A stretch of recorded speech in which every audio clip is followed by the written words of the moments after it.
What is going on, everyone? Welcome back to Warski Live, the second relaunch in 2 weeks. Jeez, we got Dyer here, and he's gonna be co-host. What's up, man? What's up, man? I'm so glad to be co-hosting. This Yeah, is an man. honor. Yeah. And we were saying that what we're gonna do is we're gonna be testing it out, testing out the waters, see if it works out. You're an awesome. I've streamed with you a bunch of times before. You're an awesome dude. We get along, and yeah, so that's what we're gonna be doing here. But I just want to say today on Kumite in the morning, I destroyed myself. That was absolutely awful. You watched a little bit of that, right? I watched a lot of bit of that. In fact, I mean, I was starting to think that this is like your inside plan to make me an atheist. And Yeah. you guys found like the most ridiculous possible person, King Mayo. We were on a, like, just the other day we were just on a stream with 6 viewers, and it was that guy, King Mayo. If you didn't see it in the morning, we had King Mayo on. He had 6 viewers, and we're like, let's get him on the show. And it was to at first anger Tonka, but Tonka ended up liking him, and then it turned out that I ended up doing what? A shot of mayo, rubbing mayo on my face, a shot of sriracha. I mixed lime concentrate with sriracha and put some mayo in there while people were donating for me to do that stupid shit. And I had, at first, after the stream, I felt sick a little bit. And then it just hit me. Half an hour after, I'm like, oh my God. And I was in the washroom crying in pain. Was it worth it? Did you not want to do this stream that bad that you had to nuke your asshole? Is that what it was? No, I was like, if I'm going to do a relaunch, I'm going to put a handicap on myself. You want to flush your ass out, like flush that. Yes. Out. Yes, exactly. So that's why I wanted to fucking do that. Oh my God. I do feel a little bit better, but we had some people because the mayo ended up being expired. We realized it was expired. So we thought it was 6 months expired, and people were like, that's fake bullshit. And he's fake. You'll take a picture of the expiry date, and I posted it, and we realized it was actually a year expired. And then people were like fucking messaging me, you could die from that shit. Andy, what the fuck are you doing to your life? So you break out with like fucking syphilis on your face afterwards. You saw that picture, right? On Twitter? You got AIDS face from yeah, I got fucking herpes all over my fucking face, basically. Fuck, man. Yeah, so tell everyone about yourself. I mean, I'm sure people have seen you before, but let people know what you do. Basically, I just talk about everything. I talk about geopolitics. I talk about philosophy, movies. I do a lot of satire, impressions, jokes, a lot of characters, white rappers, which sometimes is a little controversial. I write books. I have a book on film analysis, esoteric Hollywood. It became a TV show. It's a Hollywood Decoded, which is that Gaia TV. I'm working on a separate show at the moment. Nice. It's in the works, and it was just in an Oliver Stone documentary. Well, it's an Oliver Stone, Sean Stone presentation about Hollywood and the connections between the Pentagon and Hollywood. So I study all that stuff. I study philosophy in college. That was my grad work. You probably know that from the JF debates that we had. But that's what I do, man. I just do this now for the last couple of years as my full-time job, and I'm having a blast. Beautiful. What's your like political leaning for people who don't know? I would say traditional leaning, in between like a paleocon and a traditionalist conservative, more so than I'm not like there's aspects of the alt-right that I don't care for. But I'm not a libertarian, so I have a lot of critiques of libertarian, but I have a lot of libertarian friends, so I'm more so on the traditional right. You're not gonna, like, if someone has a certain political view, you're not gonna write them off for having that political view. You'll talk to them, basically. No, dude. I mean, like, we've had a podcast that I was on for the last 3 years. We've done like 161 episodes, and it's all over the map, dude. We have atheists, theists, we have left wingers, right wingers, libertarians, alt-right people on, and it was just like a big kind of mosh pit. So we've been doing that for the last 3 years. Fucking amazing, dude. That's great. And then later we got Syrian Girl, who's gonna be hopping on. She's done stuff for InfoWars. She knows a lot about stuff that's happening in Syria. I watched a few of her videos. She seems very interesting. Easy on the eyes as well, I was saying. I was a little bit distracted when I was watching her videos, not gonna lie. I should creep her out when she's on a little bit. No, you're not going to be able to do any no-fap marathons if you're going to watch SyrianGirl videos. Yeah, and she'll be on a little bit later, and we'll talk about some stuff happening over there, as well as some stuff that's happening in Hollywood, right? Is that what we're... Yeah, man, I can talk about any of that. In fact, yeah, I mean, she's amazing. She's bold as freak, dude. She's a trooper. She's been in the news a lot in the last 7 or 8 years. She's called attention to a lot of stuff, called out a lot of false flags, called out a lot of BS in the media. And, you know, she's got a huge following as a result of it. And that's because she's good at what she does. And so it was really cool that she agreed to come on short notice. We were going to have We Was Kangs debate. I was going to debate with the We Was Kangs people as my white rapper character, but I don't know if that's gonna happen. Okay, look, he because he never emailed back, or he emailed, canceled. He had some beef with some dude, and then that dude canceled, and it was all this, and then he emailed me last minute like, yo, I'm down to hop on still. I mean, because she's gonna be a little bit later. If you want, I could throw him the fucking link, and we could see. I mean, if you want to like just have a chat with him, at least he can only stay for a little bit as well. Yeah, that would be fun. I want to plumb this guy's worldview. I don't get it. I don't understand it. I'd like to hear his. Yeah, cause he like last minute is like, okay, I'm down. I'm like, dude, it's like the show's in a couple hours, but yeah, you know what? I'll send him the link there, cause I was so excited for that, and then I didn't hear anything for a while, and the one dude dropped out.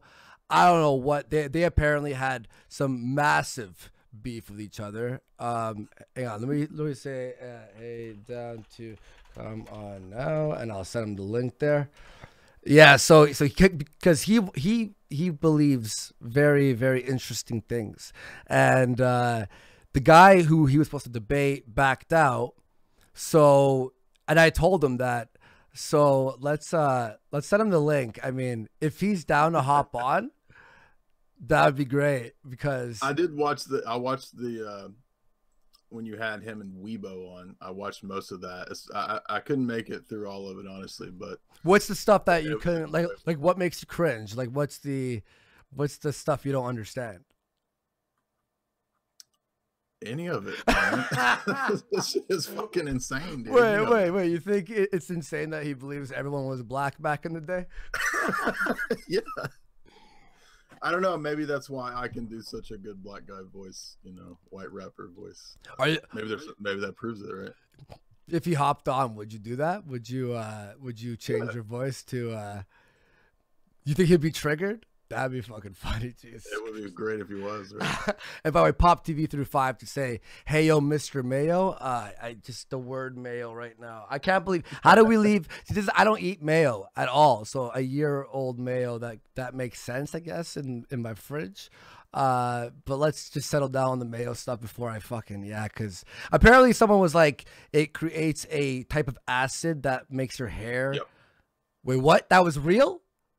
I don't know. I'm just fucking. Oh fuck, Jesus! I was like, oh my god. I mean, he might be true. Like, I did search. Thought it was like, Rogaine. Yeah. Are you serious? Like, you thought this was gonna grow your hair? No. He like someone said that the acid that is produced in your system, what happens is it starts making your hair fall out. You could die. Oh. Yeah. So I had put it in my hair. Like, my girlfriend, for $50, she like put on. In fact, I still have the glove that still has mayo in it right here beside my desk. And she made a mayo hawk on my head there. So that was fucking brutal, dude. Brutal. Is that why you turned the cam off? So because you've got syphilis face. No, I'm on camera right now on the OBS, but I can't have the camera on both. If you go on the actual stream itself, I am on camera, but I may or may not have gone through my girlfriend's makeup and put on some cover up. Just gonna say, because it was bad. If you look at my Twitter right now, it was fucking rough, dude. And I have sensitive skin anyway, so putting a year-old mayo on your face, probably not good. Hans Handsome says, "How's your rash?" It's not itchy, it's just there. It just exists. And I saw my buddy actually for a second, and he's like, "What the fuck is wrong with your face?" I'm like, "Oh my, is it that bad?" Before I go on camera, I have to throw on some makeup, I guess. Jesus Christ. Sensitive skin for a sensitive soul. Yeah, you sensitive little boy. So what movies have you done recently with your film analysis? I know you did what, like did Avengers? You see Infinity War? That was the last one I did. Did you see that? Yes, I did. I did see that. Let everyone know what like the actual movie itself. Yeah, are you a Avengers fan? Fucking love Marvel. Love it. Hey, I'm not a big fan of the DC universe. Love myself some Marvel. I did like, The Dark Knight and the first one, Batman Begins. I wasn't too fond of the third one, but Marvel's my shit, man. Everything Marvel. Spider-Man's my favorite though. Yeah. So what did you make of Avengers? Well, it has a lot of weird symbology, esotericism in it. And that's something that I cover quite a bit, in my movie reviews. You've probably seen the Eyes Wide Shut analysis that I did. That's one of the more popular ones. But the Marvel Universe, actually, it's really suffused with globalism. Are you familiar with what that is? No, that word just threw me off completely. Go ahead. Let me know what that is. With globalism. It's basically just a form of mysticism from Judaism. So Kabbalism is just mystical Judaism. It's influenced by Platonism and a lot of different ideas like that. Excuse me, but it's and how so? You have this Gnostic mythology basically, where the universe is splintered as a result of some mythical fall. It's do you know what transhumanism is? You familiar with that? Okay, you're gonna have to be my teacher today. That's all right. It's just the idea that's being promoted a lot in movies and film, that we're evolving to a state of merging with AI. Right? Okay, yes. Yeah. Computers are going to make us God somehow, but I think that's a bunch of bullshit. But so really? That's what I got into in the movie analysis. Well, how about, like, I know they're making, for example, contact lenses that have screens on it, right? Right. That can connect to, like, let's say a smartphone or computer. And when we have that, won't we, like, be able to know pretty much everything? If I don't know what transhumanism is, for example, I could say it and it will just appear in my vision. So wouldn't that be a form of, of godlike ability, where you have knowledge instantly, even though you wouldn't know it naturally? Well, it's certainly an enhancement, but human enhancement has gone on for, all of history. But so I wouldn't say that means that it's necessarily godhood. Depends on what you mean by godhood. But well, I mean, just having the ability, like abilities beyond what we have naturally, like, for example, have you ever heard of Deus Ex, the game? Yeah, I played Deus Ex. Yeah. So basically having abilities to, like, scan things with your eyes, superhuman strength from having, like, implants in your body, like things like that. You know what I mean? The plot of Deus Ex is a transhumanist theme. So you're on the right track there. It's just that where it gets really ridiculous, I think, is the idea that your soul or your mind or your consciousness is somehow going to be downloaded into a zip drive or something like that. That's preposterous. I've heard a lot of people talk about this. Like, for example, the Joe Rogan podcast, he's had people talk about this, where, you can upload your consciousness into a hard drive. Like, how do they think that's even possible, like, at all, in any way? Because that's, for me, like, that makes no sense at all. So you think it's ridiculous as well, I guess? Yeah, I think it's kind of a scam. I mean, on the one hand, what they do is they say, well, if you watch like Ray Kurzweil's documentary Transcendent Man, that's a famous transhumanist documentary from about 2008 or 9. Mhm. And I think he or people of his At same all. persuasion have been on Joe Rogan. And yeah, the idea is just that if you redefine what consciousness is, for example, if I take all of Andy's recordings from the internet and I upload them to an Andy bot, Oh right? I boy. mean, they would say that that's Andy, right? It's probably just going to spit out a bunch of like VR porn, right? Yeah. Like that's all it is, right? But no, like on their definition, they would say, well, that's Andy because Andy is nothing but a collection of recordings and impressions in a biological computer, anyway. But see, I think that's just a sleight of hand trick where you redefine what it is to be Andy or to have a consciousness or to have a soul. Yeah, and also like things that you say online. For example, if I'm trying to be entertaining or if I'm spurting out or this or that, like it's not exactly what I do privately, you know? Like Sure. I'm a different person. Yeah. Like I mean, I'm not like faking who I am online, but when I'm not freaking out constantly, you know, in my normal actually a little bit, maybe a little bit I freak out, but not like constantly, right? Or for example, I don't talk about VR porn at like a friend's house with a bunch of friends. You know, I'm like, hey guys, so that's more just it's entertainment and trying to be ridiculous. So I know what you're saying there. So, but they think, okay, you collect all these things that have been, you know, either public or, you know, things you can download and put into something. That's Andy, which it isn't. Yeah, and quite literally, that's what many of them do to justify the idea that, oh, that's going to be the downloading of your soul. Or the other idea is that you can, in the future, they'll just figure out how to do it because consciousness is nothing but gray matter anyway. So once they figure out how to preserve the brain, that'll be the same thing as downloading your soul. A Dr. Satan RX for 5, thank you very much, says, anyone else enjoy the Wakanda was saved by a white god? I didn't watch the end of Black Panther. I watched only half of it the other day, actually. But is that true? Is that what happens? A white god? Yeah, kind of. I mean, more or less. That's funny because, yeah, I mean, I watched this and I thought it was going to be super SJW, but it wasn't as SJW as I expected. In fact, you had this.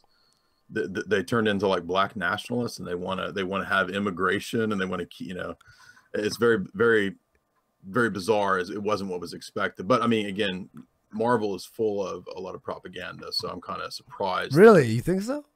Oh yeah, I totally do. Yeah. All right, we can go over that. But first thing, the reason I didn't like Black Panther or didn't like enjoy it as much, I hate the magic bullshit.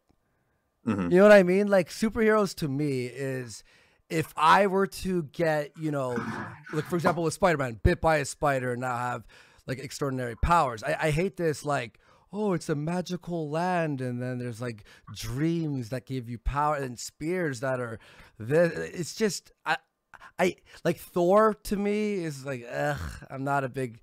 I mean, Thor was cool. It's cool in the Avengers. I mean, I ended up liking him a lot, and Thor Ragnarok was fucking awesome. But Yeah, it was good. Yeah, but the like the superheroes to me was always just people with extraordinary powers, and then when they start throwing in like gods and like magic, it just threw me off. Like the Black Panther, I was like, what? And his suit is impenetrable. Like I hate that shit. I don't know. Am I being ridiculous on that? I didn't hate the movie because the, you know, SJW or the politics of it. I just didn't like it because I'm like fucking magic spears and shit. What? I mean, I did like Infinity War because I got past it and I like a lot of the superheroes in that. But just the magical bullshit. I don't know. What do you think about that? Well, I mean, another thing I was going to mention about Infinity War is the idea that they want to kill off half the population. I mean, that's an actual real conspiracy. Did you know that? What? How? What do you mean? You mean like that's like an actual thing that people are talking about? Yeah, man, for a long time. Okay.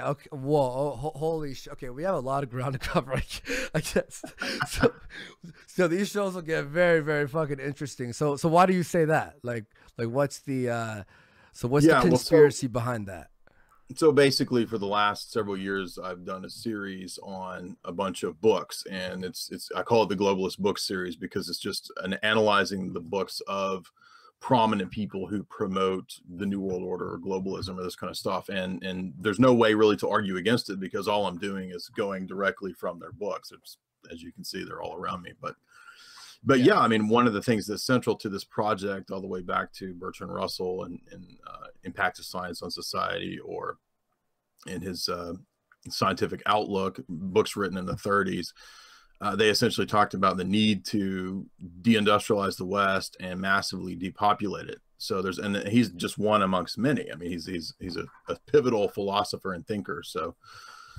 You know, it's what's amazing to me is that these people write books openly and talk about it, and you read the books, they find out, yeah, that's what it's all about. And you think like Marvel made that story based on the conspiracy? Absolutely. Really, really. Like, do you like? Is that just like a guess, or no? That's what I mean. I wrote my master's thesis on this topic of the ways that fiction can be used to promote these kinds of ideas. So it wouldn't have been approved for a master's thesis if it was just completely bullshit made up. No, it's a very real thing, and my book and a lot of other books, even from other academics, deal with this topic. So it's a very well-known thing, maybe in the realms of academia. A lot of people who don't go that route, they don't really know about it. Yeah, you mean like how a lot of people in the chat are like, of course Andy doesn't know about this. He's a fucking stoner. I'm sorry, okay, guys. I've been to a lot of things. This is blowing my mind. Like, okay, how about with just because I love Spider-Man. Like, is there anything like related to the Spider-Verse that's propaganda? Do you think? Yeah, in a way, most of the comic books are, because they're essentially replacements of the Greek gods. I mean, I know you were saying that you don't like the idea of the gods, but the rough idea of comic books is just a replacement for Greek theater and the gods, and so they serve that same function. In fact, if you go back and read Plato talked about how the theater and the gods in the plays could be used by the state to propagandize and condition people to follow the state. So this is an old tactic. It's been known since Plato. And the governments today, the state today, still does the same thing. It's nothing new, except that a lot of people just don't know this. So that's why I found it, a fascinating subject to write about. But in terms of Spider-Man, you're dealing there basically with genetic modification. I mean, he's kind of an accidental genetic modification, but it's because, if I recall, the spider is from, like a genetics lab or something, and this causes his, evolving or whatever. But yeah, so I would say that if you go back to the first guy to write about genetic modification, who is H.G. Wells, he's involved in the same conspiracy with Bertrand Russell. And, like The Island of Dr. Moreau, he wrote that book in like the 20s or 30s about genetic modification. And that's essentially what you see with Spider-Man. That's cool. Like, do you think that it's propaganda, but it's used in a malicious way? Like, for example, with the Thanos. Sometimes. Yeah, you think so? Not at all times, but sometimes. Okay, not all times, yeah. Like, what about with the Infinity War and half the population being destroyed? Do you think that's done in a malicious way?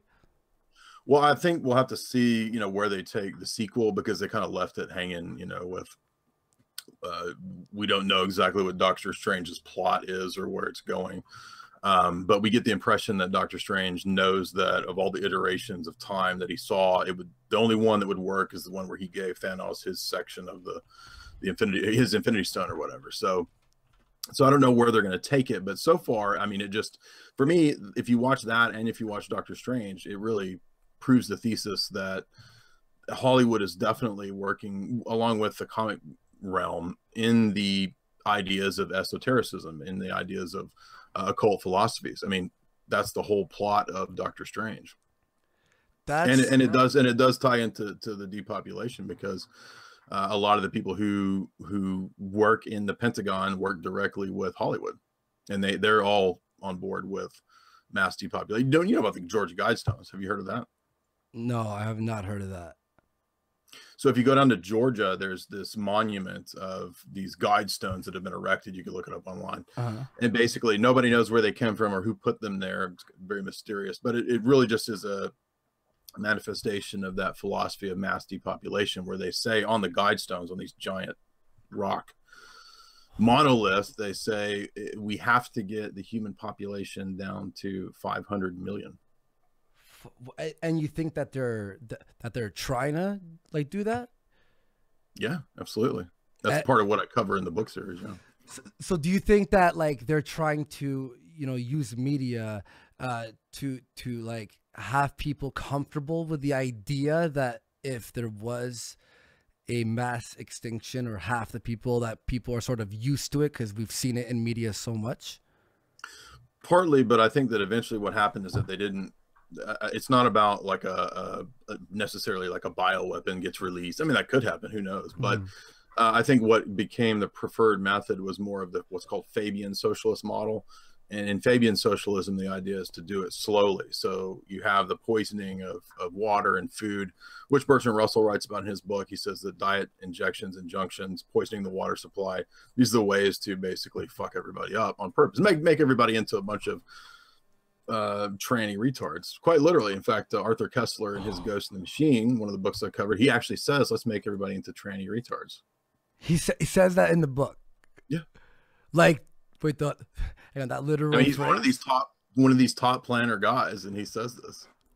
What the fuck? I have chills. You're fucking. What the hell? Yeah, it's a famous book, Ghost in the Machine. Ghost in the. Okay, you know, I might actually. Okay, you know what? Hang on. Is this too? No, I love this shit. Hang on, I'm gonna. And what's that book called? This is the plot of the movies, dude. It's real. I mean, I'm watching it like, bad guy. We have to, you know, you save humanity. Blah blah blah. I didn't think like bad guy. Hint hint. Wink wink. So wait. So then you're saying then the people part of this conspiracy are voting for Thanos? Absolutely, totally. Do you remember Winter Soldier? Did you watch that? Oh, of course, love that movie. Yeah, it was great. So the whole plot of Winter Soldier was Hydra essentially wants to use AI and predictive algorithms to detect who will be future threats, right? So Google actually does this, right? And Hydra in that movie quite consciously stands in roughly for something like NATO. So I did analysis of that movie, for example, and covered all these parallels. I mean, that's what the AI is for. In fact, I'm doing right now, the last book is about DARPA. DARPA is who invented the internet, right? So ARPANET, DARPANET gave us the internet. And that's kind of the Pentagon's black budget projects, weapons, research, R&D, all this stuff together. They build Skynet. Their whole thing is to build the real Skynet. And all of that's real. Okay, wait, but okay. So mainstream. So these conspiracies so they must be like, you know, like really, really old, because these, you know, like the original stories were written, you know, 50s and 60s, right? Obviously not to the extent, because, you know, like it did, like they were more obviously simplified back then, right? Like, do you believe that the comic book writers are part of this as well? I think some of the comic book writers are quite consciously into this mindset. I mean, I know Alan Moore, the guy who did Watchmen, I mean, he's quite consciously a Crowleyan, so he talks about this openly. You know, Watchmen was about nukes going off and killing half the population or whatever. So, you know, in some regards, yes, the people are quite consciously into this. In fact, Alan Moore has other comic books where he talks about the CIA and drug smuggling, all of which is real as well. So I think he's keyed into this. He knows what's going on. I don't know all of his motivations. It might not be that he believes wholeheartedly in every aspect of some conspiracy, but he at least knows that that's how the world really works, and he puts this into the comic books. Grant Morrison kind of does the same thing in his comic books. I know some guys who've drawn some big comic books, and they know all this stuff, absolutely. But as to guys 50, 60 years ago, who knows? I mean, Stan Lee, I don't know, he seems to be supporting all the SJW stuff, so I would vote that he's on the bad side. But but then like I would say most people are rooting against Thanos, right? Right, right. So then how would that be negative propaganda? Wouldn't it be like, oh, this guy wants to destroy half the population, but look, he's bad. Wouldn't they try to make him like make a more positive reason for him to Yeah. I mean, like in the movie. No, that's a good question. Yeah. Well, I mean, in the movie, there is more of like you understand. He's not just like a psychopath who wants to kill everyone. He has a reason where it's just the universe is way too overpopulated and he wants peace. Therefore, like when he killed. Okay, spoiler alert for people. You could just plug your ears for just 30 seconds. When he takes what's her face, Gamora.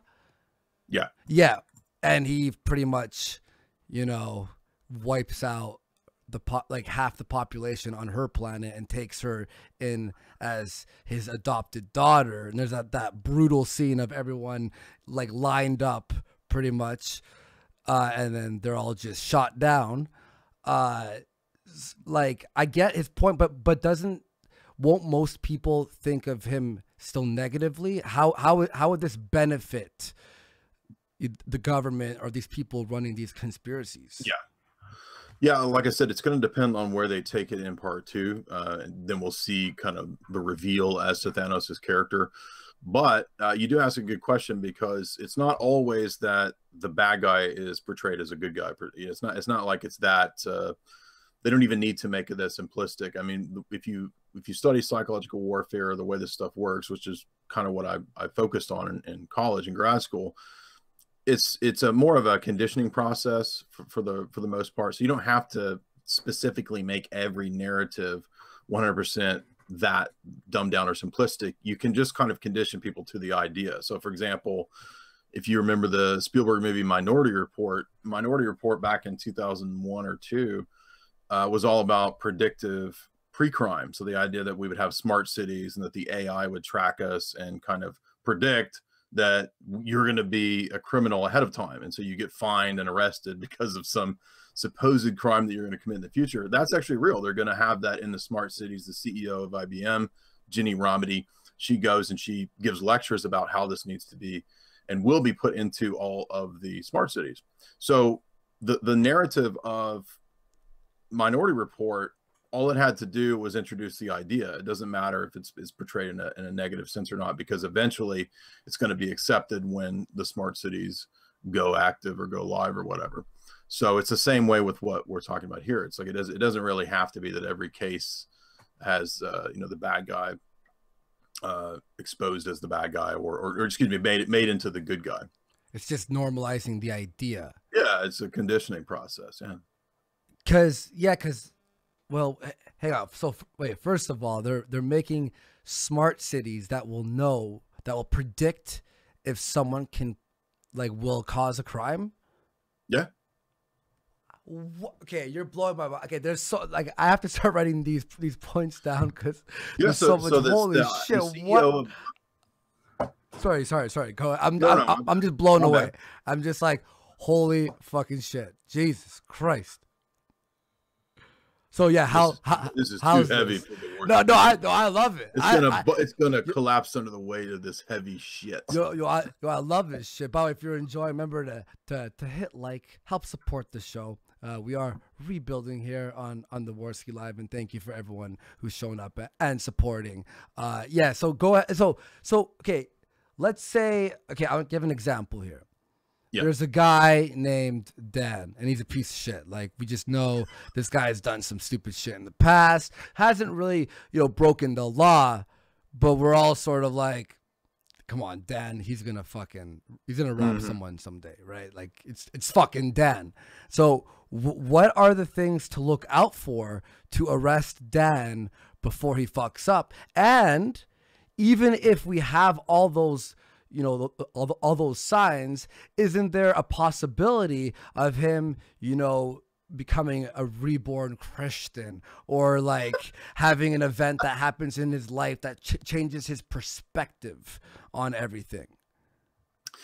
Yeah, no, that's a good question. I mean, so the idea is that it gives a predictive accuracy. So it's not necessarily that there's a claim that they have omniscience and they know for sure that you were going to commit a crime. It's more so even the idea itself is a kind of social engineering. So it goes back to this DARPA program called Total Information Awareness, which is very real. And the idea was that when the internet eventually became ubiquitous, when it suffused everything and you had the Internet of Things put into place, what would happen is everything would essentially be modeled in an AI simulation. So all of what's going on is intended to be kind of on a big simulator, and the simulations then run war game scenarios and different possible contingencies to see what happens in these different cases. Oh, there's a 98% chance accuracy that Dan is going to, grab some chick's ass. We got to find Dan, give him a $100 ticket, right, for ass grabbing or something. So that's the idea here, is that's how it would be implemented. And the way that they would know that about Dan, according to like one of the globalist dudes that I did, Jacques Attali, he's the Kissinger of France. He wrote A Brief History of the Future. In his book, he says that the way this will all be known is because all of your information will be possessed by the insurance companies and the giant medical corporations, and they will all interact with the AI. So that's the kind of dystopia that we're talking about here. But still doesn't explain, if Dan hasn't grabbed this chick's ass yet, then maybe he's thinking about it all day. But he's but there's that one piece of, consciousness, that's just like, don't do it. Just don't do it. And he's like, all right, fine. But he's thinking it. Like, don't you think that's fucking scary? It is, dude. I mean, that's why it's crazy. Why would anybody want this? It's insane. Okay, I'll give you an example. Okay, me and some pals are hanging out one day, which we've done like a ton of times. I'm sure a lot of people have done this. I've discussed it with so many friends, my girlfriend. I've been like, yo, if you were to rob a bank, how would you do it? Type thing. Right. I have my entire plan set out. Like, we were watching some heist show on Netflix called, I think it's called just The Heist, or Bank Heist, or Money Heist. That's it, Money Heist. It's a French film that's dubbed English. Fucking awesome. It's a show, not a film. So we start discussing, and my girlfriend Sinead's just like, wow, you've really thought of this, haven't you? And I'm like, yeah, of course. I would never rob a bank for a few reasons. I would never just steal because morally, for me, I'm not down for that. I'll work for my money. And secondly, I'm a pussy. So even if I was like, fuck my morals, I'm too scared to execute this plan. And also, watching these shows, it looks like a lot of work. Like, it's stressful to me, So yeah. So how do we like? No, that's the thing, is that it would breed tremendous corruption. I mean, the establishment, the system could just say that, we punched numbers into the keyboard and it tells us that you're going to do this. And so it's a recipe for total corruption. So that's why it makes absolutely no sense. And they're trying to push this? Yeah. Jenny Romety, GINNY She does lectures all over the world as the CEO of IBM, talking about this. And she consciously references Minority Report pre-crime. What the fuck? Okay, people are saying I'm a beta. No, okay. Would you rob a bank? You know how scary that shit is? Jesus Christ. That's like, if this does get, like, do you think that we're on the path for this actually being implemented? Absolutely. Yeah. I mean, that's kind of like, have you heard of Agenda 21, this kind of stuff? No. What? Dude, I'm like, my mind is blown. Hang on, we could talk about that. Just let me pound through a couple of super chats here. Word. Yeah. A Sinrise for 10. There's no evidence that souls exist. Now, what's your I know you're a religious man and you go deep into that type of discussion, but like, first of all, if there are souls, what would they be? And secondly, do you believe in souls or not? Right. Well, quickly put, the way that I would make that argument is that the position ultimately leads to the conclusion that there are absolutely no immaterial, invariant, abstract entities.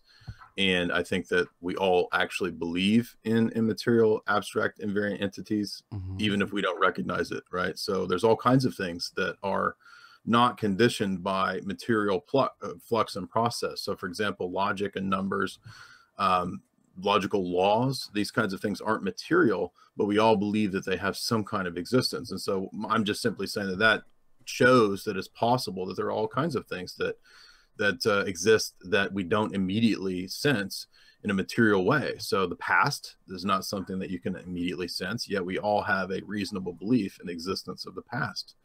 Therefore, it's not irrational to believe in a soul, because communication presupposes or assumes the existence that some faculty in here is transferring information to some faculty out there in your head. Well, like with the past, I mean, we know that there is a past because we've experienced it. And now we're in the present, and we could, in hindsight, go, yeah, there was a time before it now, therefore there is a past. But a soul is more like, what would it... Yeah, but to say that you experienced the past presupposes that there was some subject throughout that span of time that was the receiver of these impressions or these experiences. If there's not some unified subject, then it makes no sense to talk about experiences in the past. God, it assumes that Andy had the experiences in the past. God damn. Jesus. Okay, you're okay. Like I'm getting smarter. My IQ is raising like as you're speaking right now. This is fucking absolutely insane. Someone in the chat did say it's called memory, which would be what I'm talking about. Would be the memory of something happening. Is that right? No, wait, what? Did I fuck up there? Did I? No, I thought you were joking. I thought you were making a joke. Well, no, someone in the chat said that. Like, what would you say right. to the person in the chat? No. Yeah, but again, just whether you call it a past experience or a memory, my point still stands. I think it doesn't really matter which word you use. The words have the same meaning. Do you believe that there is a soul? Yeah, that's what I was giving an argument for. So yeah, you're saying how would I prove it? And I would say it's assumed. Well, hang on, but your argument is just that we don't know everything, so there could be a soul. So wouldn't it be more based on faith? Like your a belief in there being a soul would be specifically on faith? No, it's a stronger claim than that. I'm saying that we know that there's existence of the soul because it's assumed in every act of consciousness that there's some subject experiencing these actions. It makes no sense to even talk about the past or Andy's experience of the past if there's no Andy. God damn it! Like, okay, I know you can't like see me live right now, but my face is like my pauses are just faces of utter shock. Like I get what you're saying though. I get what you're saying. You're explaining it very well. That's blowing my fucking mind right now. Okay. Now with the soul, okay, but the soul, can't we just say that like our brain and just the way it works with memory, experiences, things that we learn, our natural IQ, just things like that's what creates the personality that creates the soul. Can't that be at least a possibility in your opinion? I think that when you redefine words like memory or when you say that memory is what creates the soul, I think that's just a misuse even of the meaning of the words. So certainly your memories go into making an aspect of who you are, but I mean, you're not just memories. You're also some kind of something that is experiencing things in the present too. You're not just memories. I mean, you're right here, right now, right? So there's a continual present aspect to consciousness as well, which is distinct in some way from the memories and thoughts of the past. So what that suggests is that there's some unifying subject that is the receiver and experiencer of all of this process of the past and the present, and presumably you'll continue to have these same types of experiences into the future unless Andy's mind just completely blows up and shuts down tonight. Yeah. I mean, that's a possibility. I know my ass fucking shut down after the You nuked your Mayo butt, your Mayo butthole. fucking problem. Yeah. But do you with okay, yeah, actually the one thing I want to ask now about this. I know there's so much things we can like go back and elaborate, but we have I have a lot. I thought you actually froze for a second because you were so still like a statue. I was like, oh no. Yeah. But free will. Free will. Do you believe that we have free will? Absolutely. Because I know is it Sam Harris who's saying that we don't have free will? Mm-hmm. He's the one against free will. So what's this debate between free will, like the idea from what I understand that Sam is talking about is that we legitimately can, you know, assume what we would do when making a choice, which would be the lack of free will, because oh, Andy has a choice here, but really he doesn't, because everything that he's experienced and who he is as a person will definitely pick this option. That's funny you mentioned that, because that's actually part of the mindset of the people that design the pre-crime, is that they think that we literally live inside a giant biological machine where everything is completely determined.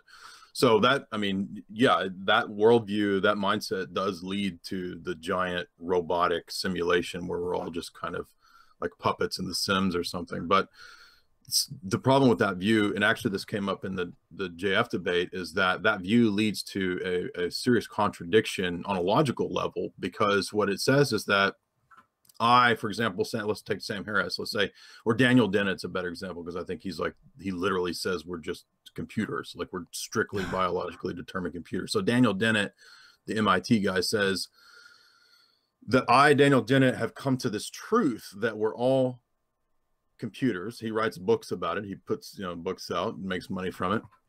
The problem here is that it's sometimes called the naturalistic fallacy or the determinist fallacy. And the problem is that your discovery of this truth is actually just part of the determined process.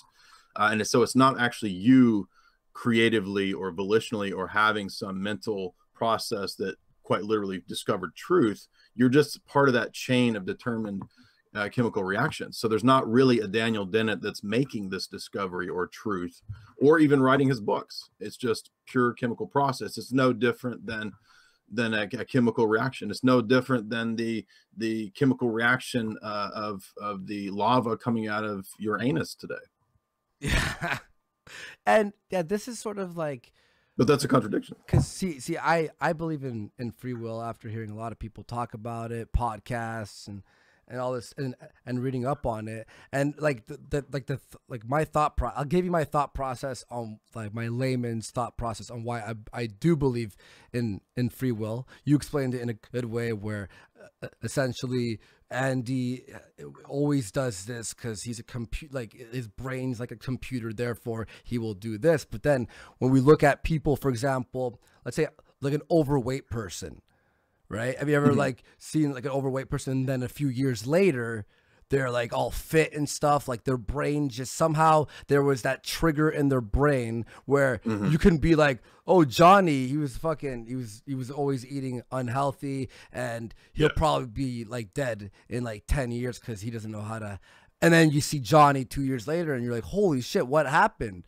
Right? And he's like, I just started working out. So yeah, that would be why I believe in free will, because there are people who will have a habit and then break it. I mean, it's very hard to break habits, obviously, because it's a habit, but there is that moment in time where someone does change, or even someone who's a good person, and then down the line something happens where they become a criminal or something.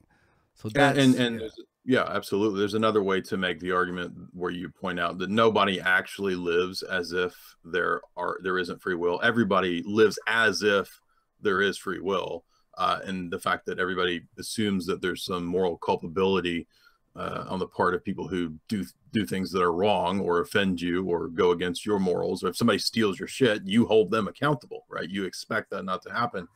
And so, but if you were living consistently with the idea that there's no free will and we live in a giant simulation, and they're just doing what they're chemically and biologically programmed to do, then there's no reason for you to hold them accountable. They don't have to, it's just determined process.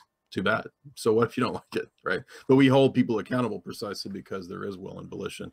That's just one more common sense way to argue the point. Like as someone said in the chat, that free will is a logical impossibility. And I've heard some people say that before too, but again, I can't buy into that. I get their reasoning, right? Someone who's done something constantly, or has certain likes or dislikes, right? So we can at least on like on average a percentage go, all right, so Tom has eaten chocolate cake on his birthday every day for the last 5 years, right? So next year he'll probably eat chocolate cake, right? Like me, for example, I used to love chocolate cake, and then for some reason, randomly, I just started loving fucking strawberry cake, just out of no, and I used to absolutely hate it. So so that's my free will. My free will was, I'm gonna try something else, and now it's changed the entire algorithm of my brain to prefer this cake over that cake.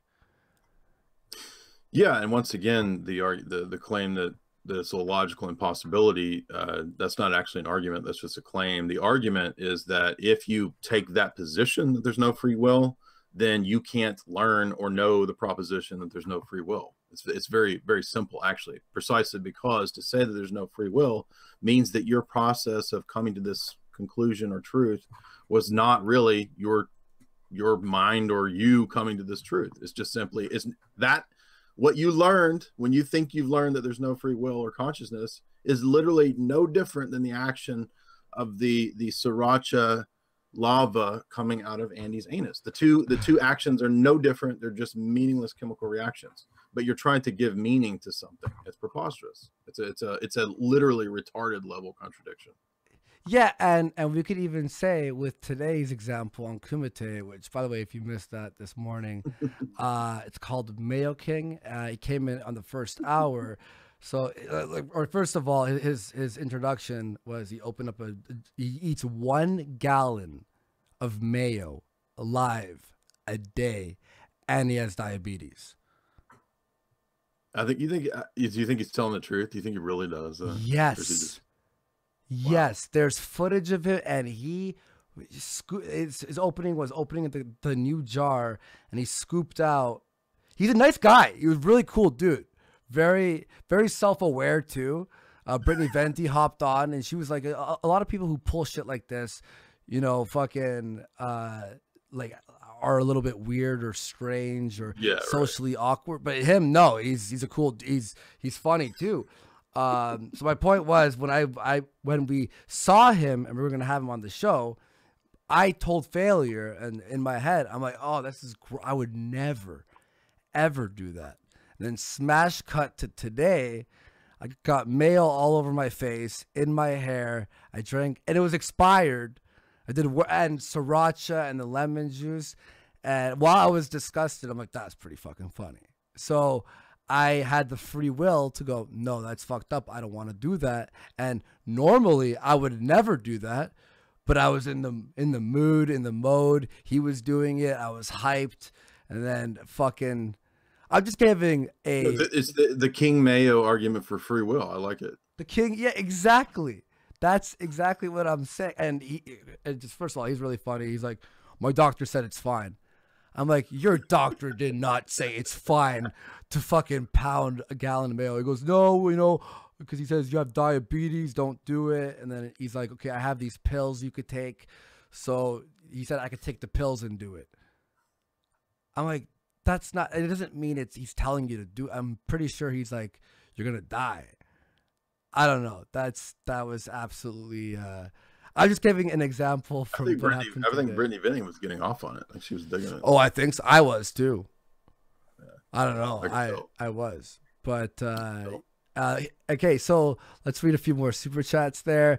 Obvious Electress for 20 NOK says it's okay to be normal. .. Dork. Twice remembered, $10. Here for Jay, fuck Andy. All right. That was a sweet comment. I mean, half of it was all right. Colin Stevens for $2. Thor saved Wakanda in Infinity War. Handy. I mean, good on you for not spoiling things. A Lunchador 1764 for 5 says, we was Kangs, but now we's Mangs. Pinky Culture, I finally sent a pinky to you after months of you donating and asking. I was like, all right, I remembered, I did it. For 5 says, if they support depopulation, why do they fund third worlders and promote mass migration to the West? The opposite of all that would decrease population. No, this is a great question. In fact, this is addressed in CIA operative Miles Copeland's book, Game of Nations, which I covered in a talk.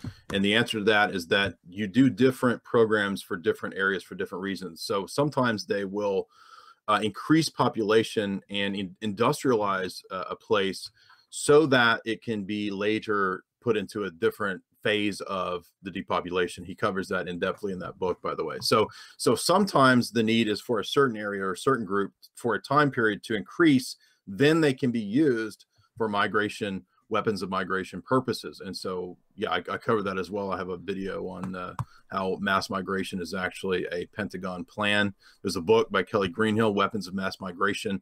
And so she's writing from the same people that publish the same CIA type stuff from Miles Copeland. So that's a great question. It's really just a question of you do different things at different times. So you believe that they might be increasing a certain population as like you're setting up a piece on a chessboard for later. Yep. Like if we do Absolutely. this. How about also, do you believe in them controlling the weather? Eric. You mentioned the chessboard. Here's one of the top grand chessboard. The grand chessboard is fucking magnificent. I like how you have all these books. It's like you planned all these books. Like, oh, hang on. No, I've just been talking about these, and you're hitting on the stuff that I've been talking about lately. That's why they're sitting right here beside me. This is such a intriguing conversation. I'm loving this. And yeah, like I'm going to ask the question.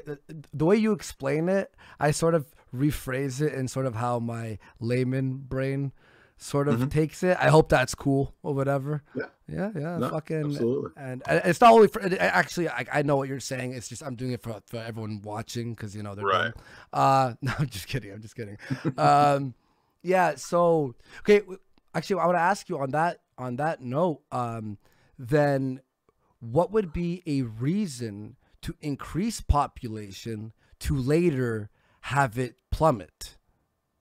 Good question. So that specific question is actually covered in that book, Miles Copeland's Game of Nations. By the way, he's the relative of Stuart Copeland from The Police. Never heard of The Police, the band The Police? Oh, yeah. Yes, I have. Yeah. So this is his family, right? Famous CIA operative. So he gives in that book the example of Egypt, and he says that what the CIA did was an ethnography where they looked at the culture of Egypt, and they realized since it was kind of tribal and backwards, what they would have to do is industrialize it, give it technology, give it Hollywood movies, and then it would get to a point of saturation in terms of luxury and prosperity. And then what happens is when cultures hit a certain level of prosperity, population starts to drop. That's what we see in the West now, and why there's so much degeneracy, like Andy's Mayo King show, right? No, I'm joking, I'm fucking around, but no, seriously. So it's a business. It's like viewing it as a actuaries or a business phase where you get it to a certain point. Then when they're industrialized, the population can drop. So it depends on what they want to do with that target group. If they want to increase the population and then move them in as migrants, that's what you're seeing in Europe.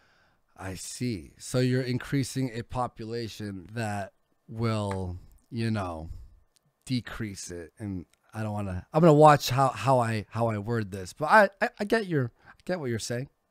Right. So in other words, if you wanted to depopulate, the best way to do it would not necessarily be to try to wipe everybody out at once, because you want to preserve your line. You don't want to get wiped out if you're somebody of this mindset. So what you might do is say allow Middle Eastern populations to be moved through warfare that we, the West, NATO, and so forth, started to begin with, force all of those migrants of Somalia, Syria, and other places into Europe. And then what happens is the populations mix, it destroys the existing cultures, and then over time, those new people, the new generations that have come over, they've lost all their existing culture, and they've been given the new pop culture, toxic culture. This is all studied by the Pentagon, by the way.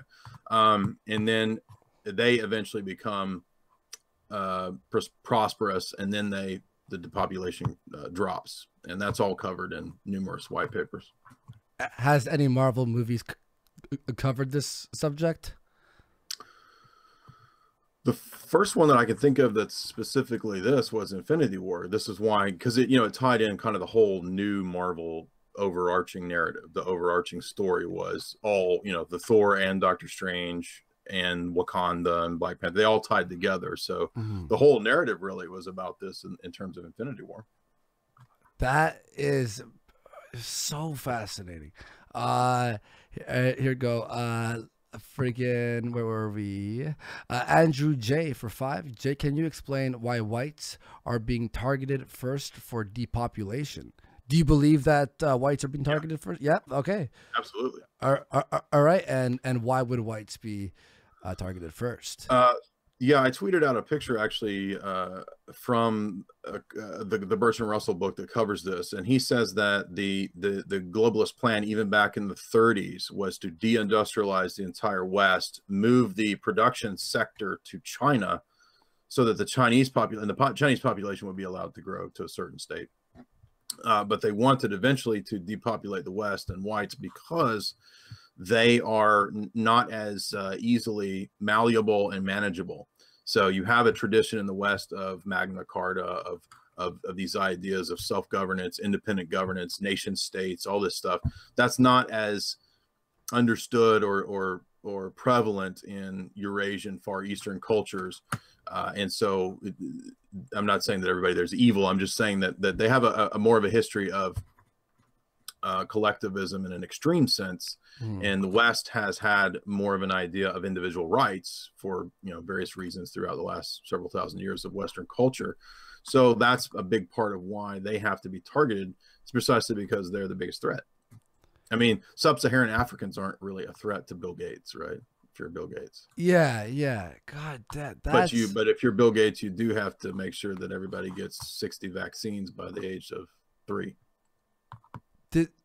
Okay. Yeah. There was one thing I wanted to ask actually. When we were talking, okay, you were talking about if we build this is the second last question, an expansion I wanted to ask. You said that they want to build certain populations, and then you believe that when certain populations are prosperous, then they get they're very happy and all this, then birth rates start dropping, and then therefore, so would this be what's happening to Japan? Yeah, in fact, that's a knew great it. question. See, everyone, I can put 2 and 2, so I get excited when I'm right about things. You got it. And by the way, everyone's asking when Syrian Girl will be here in about, I say, half an hour. She said 2 hours at 7 o'clock. I think 8. Yeah, I think Awesome. 8. Or I'm on Central Time, but yeah, I think so. Yeah, I think, so 9 Eastern. Yeah. So why would why would Japan's population be dropping? Do you think also like there is they were intentionally westernized in the American pop culture sense, after World War II? Absolutely. That's a great test case of this stuff. Really? They have they marry their pillows and shit over there now. Yeah, well, I wanted to say too, they got I was watching this this short documentary where there's these apps and stuff, and now with VR, all the Oculus Rifts and all that stuff, and certain things being developed now where you could basically have a girlfriend who's in VR. There's stuff on Steam. I don't know if I'm sure people have seen this. It was top rated actually, where like you have a girlfriend basically, and a few of these AIs learn what you like and all that. And then they do the VR sex. They've even created the mechanism that has a fleshlight on a mechanism that moves with. So do you think that's part, like, I'm sure you believe that that's part of their depopulation, because a lot of dudes are like, why have a girlfriend who's going to either break my heart, cheat on me, or blah, blah, blah, or always browbeat me, or I could just do my work, do what I want to do, and pop on the VR when I make it home. No, it's absolutely part of it. In fact, if you watch Blade Runner, Philip K. Dick, the PKD story, I did multiple analyses of Blade Runner. That's a prevalent theme in there, because he knew that the sex bots would be introduced, and he knew, by the way, that it was also part of the same agenda of sort of anti-human depopulation stuff. Wow. Like, do you think that shit should be removed or illegal or any of that, or do you think it's just like that we should make awareness of it so we don't depopulate? I would say awareness is probably the best method of doing this, but I mean, there's not like some state solution. You're not going to convince the government, to put some law into effect to stop this. I mean, that's not going to work. The only thing that's going to work is people figuring out the game plan and not being screwed over by it, because it's really just screwing everybody over. That's fucking insane. Because that's exactly my thought when I heard about their population decreasing at an exponential rate. And then when you look at all the technology that they have there, there's like an app, even like a thing on your phone that it's a girl, and you write things and then she replies, and they're always like nice and sweet and all that stuff. Do you think that maybe a guy who's has had really bad luck in relationships, a divorce, or just really bad with women, do you think that it's okay for someone like that to use it? To use the VR girlfriend? Nah, you seem a little apprehensive. I don't think that's. I mean, I don't think you're going to be happy doing that. I think that it's kind of. I mean, our actions, even if we don't see all the consequences, our actions do have consequences. So, I don't think. I mean, you can't stop any people from doing these kinds of things. Obviously, there's not. A tremendous amount of laws that you can do to stop that kind of stuff, but I don't think that it's healthy. But I mean, it's like, I think it's a kind of mental virus, a kind of it is in a way a form of natural selection, I guess, in a certain way. I mean, because if you're gonna exit the gene pool willingly, then you weren't destined to go into the future. Actually, okay, I have to top off my water. I just drank 2 glasses of water and I'm still thirsty because, you're blowing my mind right now. All right, dude. But I just say I'm enjoying this fucking thoroughly. Time is flying. This is magnificent. Like, this is crazy shit, because this is shit I'm really interested in. So just give me 1 second to fill up my water. I'll leave you with a question here from someone. Well, okay, it's not really a question.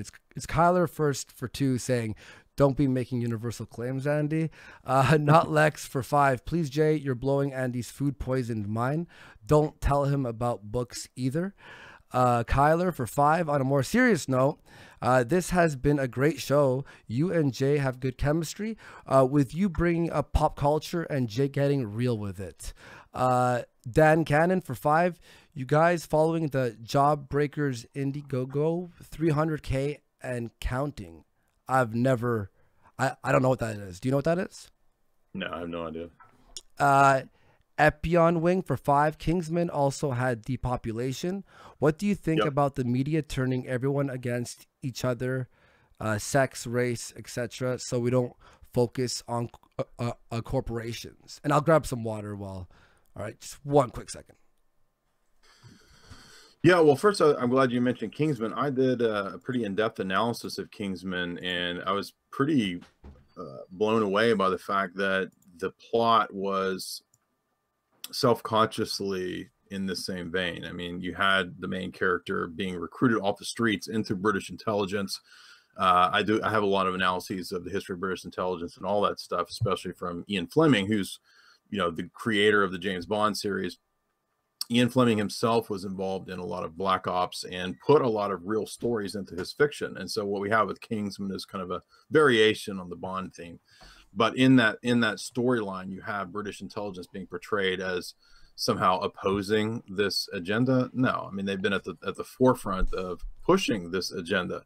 It's the British Malthusians like Thomas Malthus long ago, the Galtons, the Darwins, and so forth, who were so adamantly on board with this very idea. So Kingsman is a great segue into understanding this principle from film. There was also the interesting aspect of ELF, VLF. Andy said, do I believe in weather control? Actually, yeah. In fact, I have Brzezinski's other book here, Between Two Ages, and he wrote this back in 1973. Again, Brzezinski is who created Al-Qaeda. Okay, so under Robert Gates and Jimmy Carter back in 1979, they recruited the Mujahideen, right? He created Al-Qaeda. That's who would eventually become Al-Qaeda, to fight the Soviets in Afghanistan. So this is not some nobody. This is, again, the guy who wrote Grand Chessboard, which talks about the need for a 9/11 style event, just like the PNAC documents did.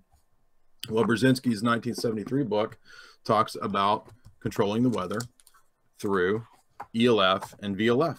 And this is on page 57. So anybody who doubts that this kind of stuff exists just don't know what the fuck they're talking about, because here's his footnote right here talking about how this will be prevalent in our day. So this is actually a futurist text. This text was written about the time period we live now. Brzezinski's saying back in 73, here's what I see as a technocrat the world being like in 2018, and it includes weather control. It also includes mass depopulation. He's a big fan of that. Wait, but ask one thing just for how would they control? I know we have crazy technology now, but how would they control like weather? Well, it's not like it's completely controlled. It's more so like steering or influencing. And then actually quite a lot can be done at times to like hype up or energize or create storms. So for example, if you want a proof of this, I have a long essay I wrote about it. You can find it at Jay's Analysis, about geoengineering. So the idea goes back to even the Vietnam, World War II and Vietnam period, where they did cloud seeding. So cloud seeding just helps cause rainstorms, right? Especially over like dry areas. And the way that this relates to weather control in a more serious sense is kind of blasting the ionosphere.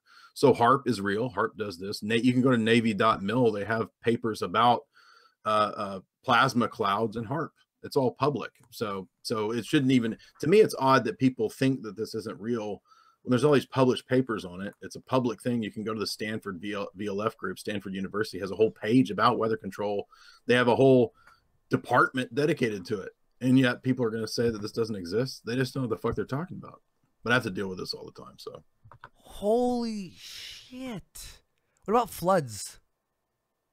Yeah. I mean, insofar as rain is often related to flooding, yeah, you could include flooding there. In fact, actually, you're right. That was what was in Vietnam. They really tested out a lot of this weather control in terms of flooding, and that was to flood the Viet Cong. So yes. What the fuck? That's how is this like not being talked about by, like, let's say, mainstream like media and it's funny because the mainstream media, they'll put out articles every now and then talking about what if we did this one day. Like there's a bunch of articles at the Guardian about it. The Guardian has whole write-ups about Bill Gates being involved in these kinds of projects, but it's always phrased as if it's not actually being done. No, they're already doing it. The Royal Society, Stanford BLF, they have published papers on all of this stuff. Navy.mil has published papers on HARP. HARP has been going for decades. HARP is actually old technology. So it's just people just don't know this. There is a movie on it, though. You can watch that stupid, goofy 90s movie, The Avengers. It's not related to the Avengers Marvel world, but The Avengers with Sean Connery, Sean Connery, and Uma Thurman, and it's all about this this very topic. God, this is fucking fascinating. If I want to step into you get more truth in movies than you do in the news, man. That's my whole thesis. Really? In a sense, not literally, but yeah, in a sense. Yeah, almost like the news will choose what they want to tell people. Yeah. Right. And movies is sort of like hint, you know, sort of like but hinting at things that are more real and more forward looking than what you would get in news. I mean, the news is like dated anyway. I mean, yeah. But what you see in something like Minority Report or Weather Control that you see, even in something ridiculous like the 1998 Avengers movie or Kingsman, right? Because Kingsman has the ELF, VLF frequency manipulation that the Samuel L. Jackson character engages in. God, because I've heard of the weather controlling, people controlling the weather. I've heard of this. Never really looked deep into it. I didn't think. I mean, I always thought it's possible, but how much is it being used? Do you think it's being used a lot? So yeah, like, absolutely. There's like 9 dudes in a room. Like, all right, yo, make it rain there so it floods. Is that what it's being used for? Is to, and by the way, just real fast, there's no message on this, but Cody Trinter threw $50 to the show. Thank you so much, man. Appreciate all that, the support for the show. And I will keep reading super chats in a bit, but yeah, sorry, go ahead. What would, how often is it being used? And for what purpose is it being used? Right. Well, like I said, HARP is like decades old. So they've already kind of declassified that because it's the older technology. So I don't know that any of us in the public sphere really know how often or how much this is going on. We can only kind of go by little hints and traces. There was an Air Force paper that was put out controlling the weather a few years ago. That's a good source on this. You can Google that. It's a public paper. There's a documentary put out by an Italian documentary on this. It's really good. That uses a lot of source material called something like Chemtrails. What are they spraying? I can't remember the exact title of that, but it's a really well done documentary. You can find it on YouTube. It's had 200,000 views. But you know, as for source material, again, there's UN treaties about weather warfare from like the 70s. So I don't. It's hard to say how much is going on presently, but I would say that that the weather is very widely manipulated. Now, does that mean that I'm saying every earthquake is caused? No, I don't. I'm not. That would be ridiculous. But the weather is manipulated. Absolutely. That's insane. By the way, Cody Trinter threw another $25 with no message again, dude. Cody. Oh, that reminds me. Appreciate that. So one of the fathers of the Manhattan Project is Edward Teller. Okay. He's known for being one of the fathers of the bomb and all this stuff. Well, he's also the father of geoengineering. So the father of geoengineering, who's also one of the founders of DARPA before it became DARPA, he is a pioneer in this project in Vietnam about Agent Orange. And so what they were doing in Vietnam wasn't just manipulating the weather. They were also spraying biological weapons on the Viet Cong to test what would happen to the foliage. It was called defoliation. That was a real Vietnam project. So this has been going on for a long time. People just don't know this. So that's why it's like sounds so crazy when you talk about it. But you can find all this information pretty easily. That's unbelievable, dude. That's insane. That's cool. I mean, it doesn't, like, I say unbelievable. It's just because it's just like, holy shit.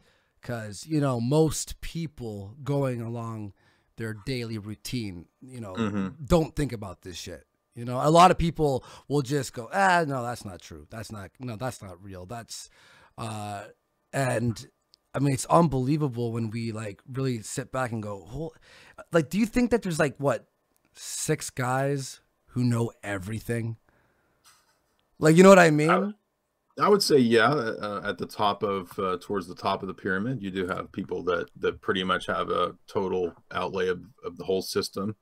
And some of the big time brain type thinkers know all this stuff. They write about it. So I would say, yeah. I mean, people like Brzezinski, people like Kissinger, they're definitely up there towards that committee of 5 or 6 that you're talking about. I mean, I don't know if it's literally 6 people, but absolutely, yeah. Yeah.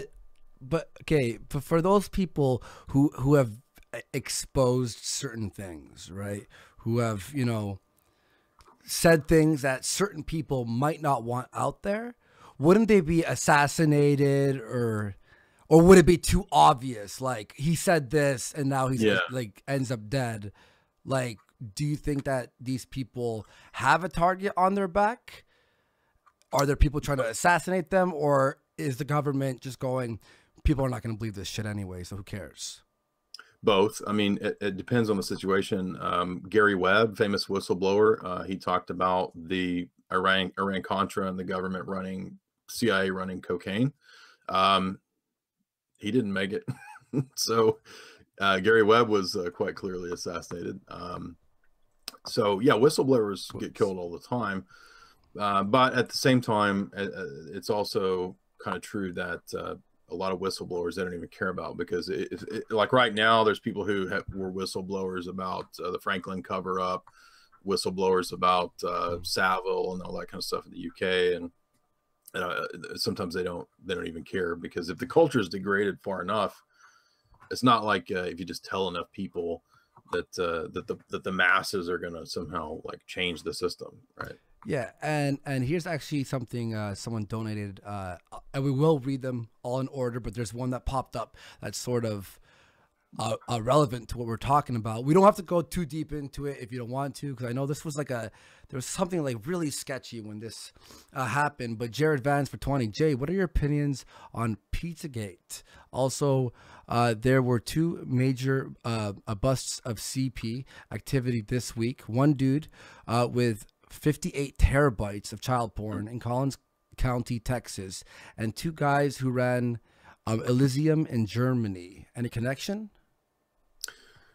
I did see some of these, and I saw that one of the big icons of the gay movement was also recently busted with a bunch of child porn. So I don't exactly know what all was going on at Pizzagate. I did read about it and follow it pretty closely. I don't know that there's been any solid evidence that it absolutely was connected to something like Epstein and his private Lolita Island stuff, but a lot of people have made that claim. And I mean, with Epstein, you have something solid that was proven. There was a court case involving that conviction, but I don't know that there was anything solid enough. I'm not saying that the people in the Pizzagate scenario were good people. I'm not saying that at all. I'm just saying that I don't know exactly what those code words stood for. It seems like in FBI files it did stand for that, but it also could be in the DC area. A lot of people are big time into drugs and being co-opted through drugs and so forth. So it could have just been gay parties. It could have been code for drugs, or it could have been something worse. I don't know. I mean, I don't have any definite opinion on that, but we know that the elite certainly do these kinds of things in scenarios where there were convictions and there were hard prosecutions and evidence, and you know, the Franklin cover-up, Savile, right? So this stuff does go on. There was sorry, I'm just drinking some water. There was 2 YouTube channels that were covering it heavily. Yeah. This is why I'm sketched out, okay? Now, I saw a lot of the evidence, looked weird, creepy, but like you said, there wasn't anything that, like, and also in my mind, I'm like, how weird, like, would it be if you join a branch of government, and then they're like, yo, we have a party on Thursday, and then like, wouldn't one guy be like, nah, I'm not down for fucking children, like, I don't know if that's cool or anything. But there was these 2 channels. If someone in the chat can help me out here, maybe the one guy, he did a lot of videos for like 2 weeks, and then and there's a girl as well. I'm trying to figure out some news guy, a reporter who had a YouTube channel. Do you remember Titus Frost? He got his channel shut down. Maybe he was a bald dude with glasses. No, he's more of a Titus is more of a conspiracy theorist, and he had the dude on that claimed to be a hacker that supposedly hacked into the back doors of the website for the pizza place. But see, I can't verify any of that, so I don't have any way to know if that was true or not. So that's why I have to say I don't know. But yeah, there were channels that were getting shut down over it. But I mean, there are confirmed cases of this in books like the Franklin Scandal. So I mean, this is like well known in this kind of stuff. So. And there was that the Milo incident. Remember when Milo was on Drunken Peasants? And he said something about pedo stuff, didn't he? Yeah, he said, "Oh, you know, I was a young boy, and I went to parties, and right. But he was trying to look at it like more in a positive light, like, oh, you know, like it taught me, and older gay men taught me, and obviously that fucking threw a wrench in everything he was doing." As it should have, because that's not something that people should be supporting, obviously. Right. But yeah, it was weird because all these channels that I was watching during the 2 weeks that this was like really hot on YouTube, just all gone. And the one guy in particular, his Twitter was also removed. Oh, yeah. And then someone who knows him says he hasn't seen him.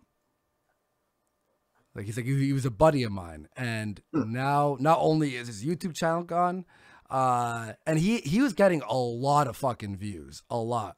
Yeah. Not saying that is evidence of it being true. Maybe they shut it down because they, like, if it is false, they believe that they're causing, or making fake evidence to make people think a certain way. So that is also a possibility. I'm going to be fair on all fronts here, but it's really, really fucking creepy. And then we can even just go right now into the most recent event that happened.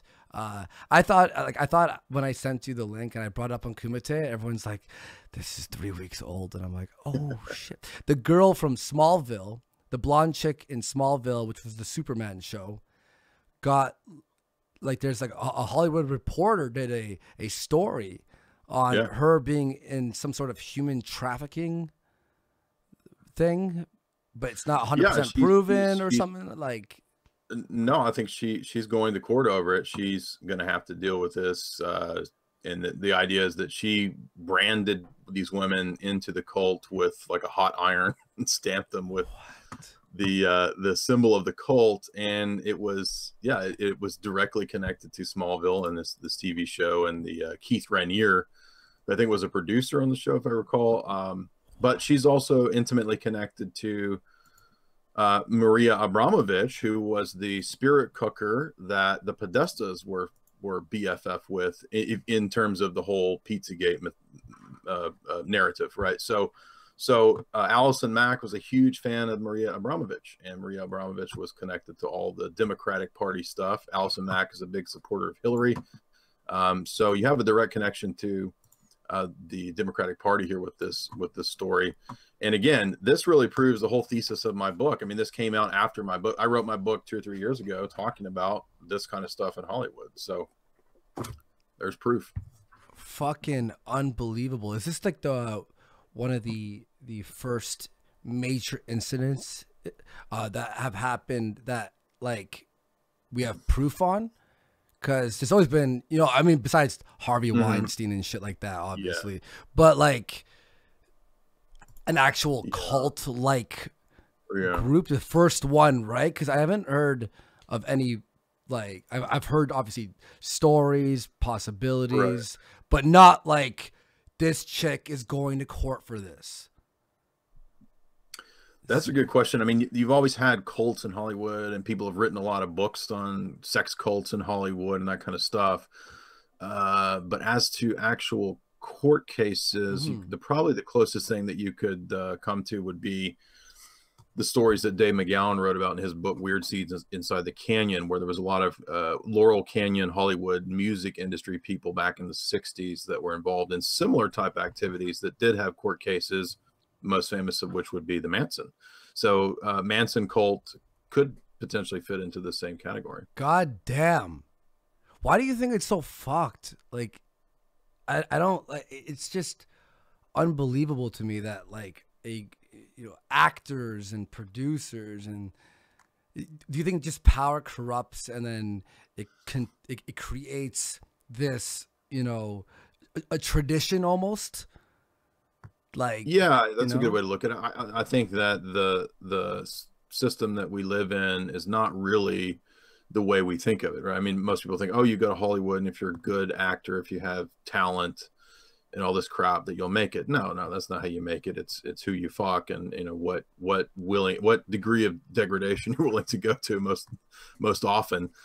So it really doesn't have a whole lot to do with talent. That's why so many talentless people are raised to stardom. Stars are created by a giant machinery of social engineering and money. So it's not about talent. And what we're seeing with Allison Mack is very similar to scenarios that we see in like the case of the DC Madam. She was a famous madam, and her book, her whole thing was about entrapping and kind of informing on and getting dirt on people. So a lot of people don't know this, but if you read Henry Vincent's book about being a gay madam, this is put out by my publisher as well, or the DC Madam's book, what you see is this angle of blackmail. So this is a big part of why, I mean, you already hit on this when you said get invited to a party.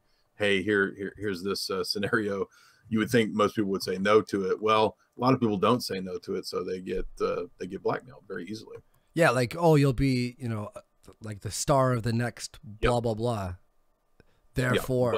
Yeah, but come here, do this, come be part of this, fuck this goat. I actually, okay, the video's private, and I've been unprivating older videos. I had like some instance where I had to private a bunch of videos because of a potential people were trying to strike me down. But I did this video. We filmed it like with a film crew.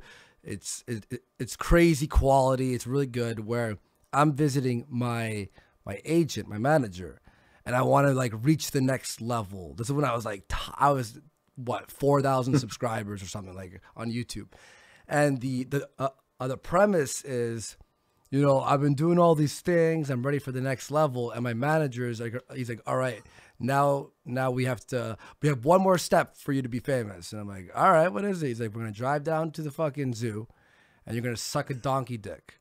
And I'm like, what? And then he's just like, dude, like, this is how you do it. And I'm like, what are you talking about? And then he's like, Justin Bieber, Seth Rogen. Like, he starts just naming off everyone. He's like, I'm like, they've all sucked a donkey dick. He's like, yep, that's how. And then at the end, I'm not down to do it, right? And then he pulls a magnum on me and tries to shoot me, but I end up shooting him.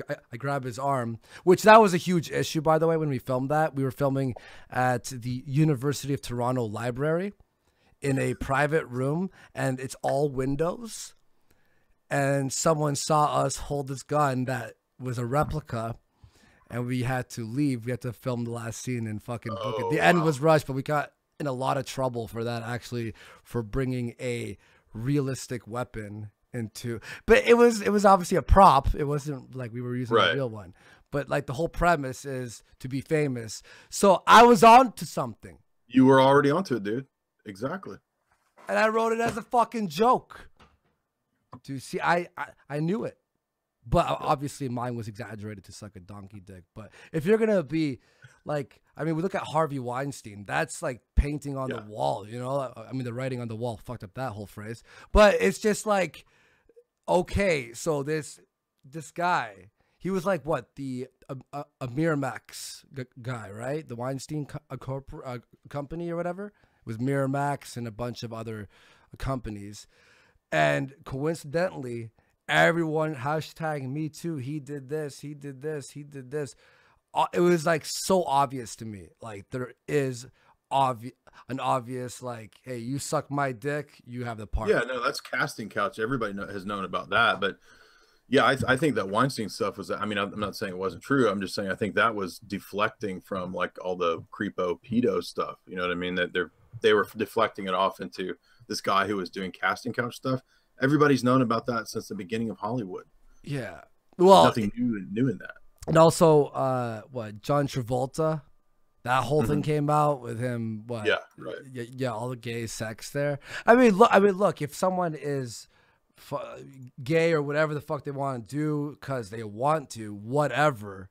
You know, if you ask for the invite to the Eyes Wide Shut party, Yeah. I'm fine with that. But obviously, that's not what's happening. We're having young stars Yeah. who are, hey, just Many people convicted of this, by the way. Yeah.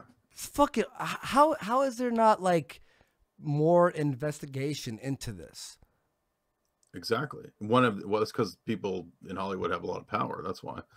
But one of the boy band managers, he had like raped them all. I forget. I don't remember his name, but you Google it, you can find the boy band pedo guy. The boy band molester, like some big old fat nasty. It was like it's exactly a caricature type thing that you would expect. So I mean, it's across the music industry as well. You know, it's Hollywood. Oh yeah, yeah. No, I'm gonna assume that because like it's absolutely funny. Do you think that it's most of Hollywood?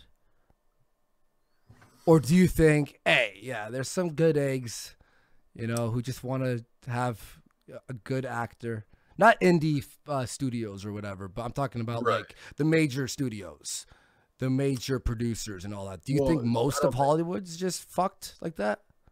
I don't know that they're not all pedos per se, but I well, think no, that, I'm not saying pedos, but I'm saying right. like, hey, like, sure, Ashley, she's 19, she's of age, but we're gonna pressure her into being at this party and fool around with some, you know, producers. Therefore, you know, like, do you think that most of Hollywood is fucking corrupt like that? I mean, we can't really say, right? There's no. Yeah, I mean, I don't know. There's no percentage. I mean, I think that I think that that's kind of been known. You know what I mean, by everybody that's how you get to the top of that business. So again, that's why the Weinstein stuff shouldn't be surprising, and it's fake moral outrage. I mean, Hollywood has had 10 times more degenerate stuff than this stuff. So they turned it into this whole feminist thing, which is just a deflection. So, but again, yeah, I you know, who knows how bad it is at every studio or whatever. But we keep seeing these stories coming out. I mean, I wouldn't have expected this Allison Mack type situation to be as extreme as it is. So it's probably like 10 times worse. Yeah, she's like, also when you see her, like, I wasn't I'm not a big fan of, like I said, DC. I watched some Smallville here and there, but not a big fan. But when you see her, she's like this, you know, just little skinny blonde, almost innocent looking girl.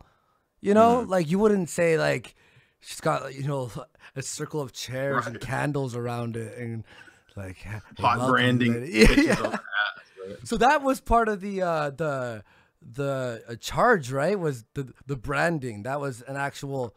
So what happened? May I just ask you, because I was fucking late to the party on this story, but did someone whistleblow, or was there people coming out? Like, what happened with that? I think it was, you know, presumably would be some of the girls from the cult. I'm trying to remember, like, I hadn't thought about this story until you sent it to me, because you know, it was like a few weeks ago. But yeah, I can't remember who the whistleblowers were, but it was part of the girl, like, of the people who were victims. Yeah, probably. But that's the one. Like, I don't get, like, people are so fucking stupid. Like, a Harvey Weinstein, for example, or her, or how do you not do that and go, someone's gonna tell on me? Yeah, exactly. Like, yeah, how do you tell 15 people and go, none of them are gonna? That's like the first thing I would think of. Well, I mean, that's kind of the psychology of cults, though, right? I mean, people who are in those situations are pretty weak-willed, so they're very malleable. They're very easy to control. And I mean, another Hollywood analogy, Scientology. We've had the same types of scenarios, not in terms of like sex abuse or anything like that, but just in terms of people being trapped in some really weird mind control type cults, and they come out of it. Famous people have come out of it. They have TV shows about it, documentaries. Going Clear, it was a really good documentary on Scientology, which has the same principles, right? So whether it's a sex cult or just L. Ron Hubbard telling you, you know, that he's your new father figure and pretending to contact aliens or whatever, It's absolutely Same principle. I know the whole brainwashing, weak-willed people, Yeah. but sometimes I just go like I'm not the the brightest bulb, right? But I'm very self-aware and all that, and it's just like I can't ever picture myself or most people I know sitting there like, yeah, okay, fair enough. Like, how would you find the weak-willed people? How would you know? How would you go? All right, like, do you do like a survey, and then go, like if they answer certain questions, they're like that person is definitely weak-willed. Well, in the case of Scientology, one of the easy ways they do it is their auditing process, right? So they have like a form of confession, where you go in and you tell your whole life story or whatever, and that's how they draw up a psychological profile on you. Just real fast, a big donation came from the Bad Virus, 50 pounds. If it's not possible to experience nothingness, then you can only experience somethingness. Therefore, you are internal. A consciousness cannot experience its own unconsciousness. Objectively, you have always existed and will always exist. I don't know what to say to that. I get what he's saying. Yeah, I kind of get it, but if you don't exist, then we've always existed. I mean, I think I came to exist at a certain point in time. I don't think I've always existed. Okay, I have to say one thing. Okay, before, because she'll be here in a few minutes. Right. The last 20 minutes, my stomach has been on fire right now. Okay. Uh-oh. So can you take the reins for just possibly 5 minutes? I think the 1 year expired Mayo part 2 might, and I don't want her because she's attractive lady. We don't want you shitting your pants. Yes. Right. Or me going, hey, hang on.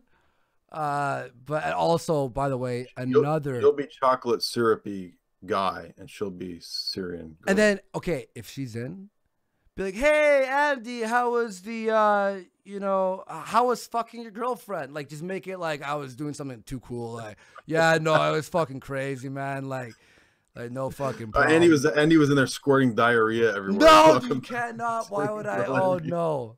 Jeez. By the way, do not have... Oh, by the way, holy shit. Evan Schultz for $100, dude. This is an epic moment in live stream. The truth bombs are epic. The chat peeps and I love this new bromance. Long live Warski. Long live Jay Dyer. And looked at and look, I always enjoyed working with you or like doing streams with you or whatever. And a lot of people were recommending you for like the longest time. But the thing is, I was trying to deal with like, I won't say like super depressed, but it was intense what I've been through the past month. So I didn't want to like reach out to anyone, but then I was like, I was going to message him. Or you had messaged me about something. Hey, are you going to continue Warski Live or whatever? And then we got to talking. And so far, this is fucking fantastic. I don't know how you... Like, I hope you're cool with me just dropping questions and trying to, like, reframe certain things you say in my sort of layman terms. Because I think it's cool. And you're fucking... This is crazy, man. This is... It is crazy. You were saying what... I forgot what you were saying exactly. There was one part you were saying, and I actually had chills. Like, I was like, oh, I didn't even think of that shit. Fuck. That's probably the diarrhea, though. Yeah, no, I think I also, like, I don't know if this is bad. It might be part of the rash, but my skin's heating up. Uh-oh. Should I buy Pepto-Bismol? You know what? Okay, I'll be back in a minute. I'll be back in a minute. There are some super chats up there. If you want to chat with the chat for a second, I'll be hopefully 5 minutes. I'll go as fast as possible. I'm sorry. And then we're gonna have Syrian Girl, who I was watching her stuff. Awesome shit. Amazing.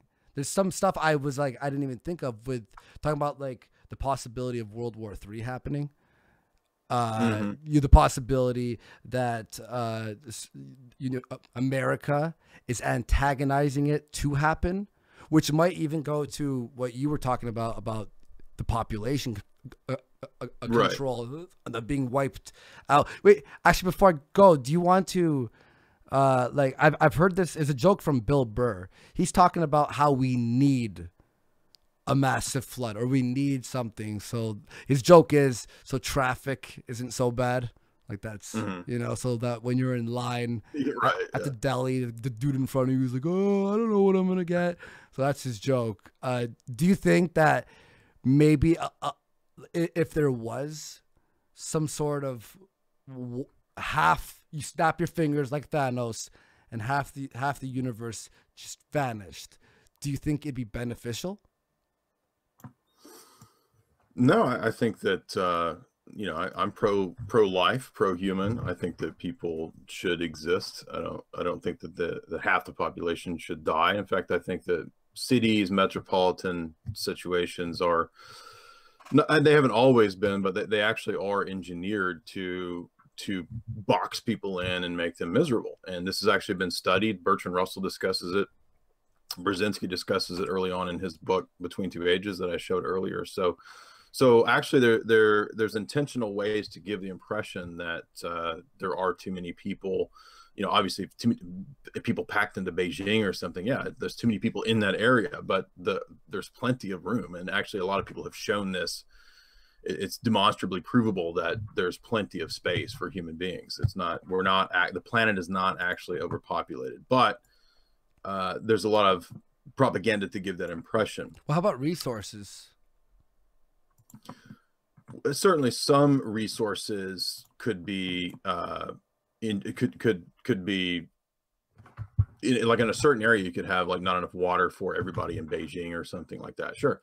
But again, it's still what I'm saying is that it's engineered to give the impression, oftentimes, not always, but oftentimes, that we're in a giant resource war and we don't have enough for everybody to go around. And in fact, again, in this book, Scientific Outlook, he discusses the intentional manipulation of the idea that there's not enough resources. The resource war is an engineered idea, and this is a big part of what he talks about in this book. Wow. Kronos in chat says the problem is farmland. The problem is farmland. Do you believe that we are out of farmland? That's what he's saying.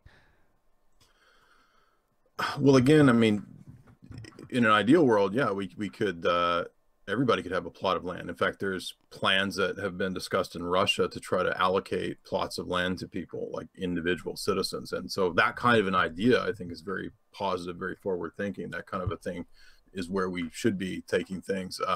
We're not going to get that here in the West, of course, because you have the idea of monopolistic capitalist people who want to control everything. Nestle wants to own all water, crazy shit like this. So I don't think that it's a lack of farmland as it is. I mean, it could be in certain areas like the desert or whatever, but generally speaking, no, there's a lot of potential for taking things in positive directions, but there's a lot of forces in the world that don't want to go in that direction. Epic. Cool, man. Yeah, so I'll be back in a second. Okay. Yeah, there's some super chats up there. Yeah. You have the reins of the show. You could do whatever you want. SyrianGirl has just messaged me. She says she is updating her Google. Fuck. Be right back. Okay, I'll be right back. Hangouts. So she's on her way, and that is going to be an epic conversation. I just did a great interview with the people over at Arctos and Interregnum on Syria, and we got really deep into that for about an hour and a half. And so I'm very up on the history of Syria and how this fits into the geopolitical paradigm, the false flags, why they want to remove Assad. But obviously SyrianGirl will surpass me in that regard. So I've got a lot of great questions for her when she gets her. Perfect, dude. Perfect. Yeah. So I'll be back in just a minute. Okay. And yeah, if you want to read some of the super chats that you could read up there, go ahead. Or yeah, cool, man. So Snots says, such a good show tonight. Happy to see you two together. And Jay's breadth of knowledge is far beyond anything I could have ever brought to the table. If anything JF could have brought to the table. Great call, Andy. JF did have a lot of scientific prowess and knowledge. No denying that. Hello. I think she was trying to call me on Skype. So let's see. Let's see if we can get her to do Google.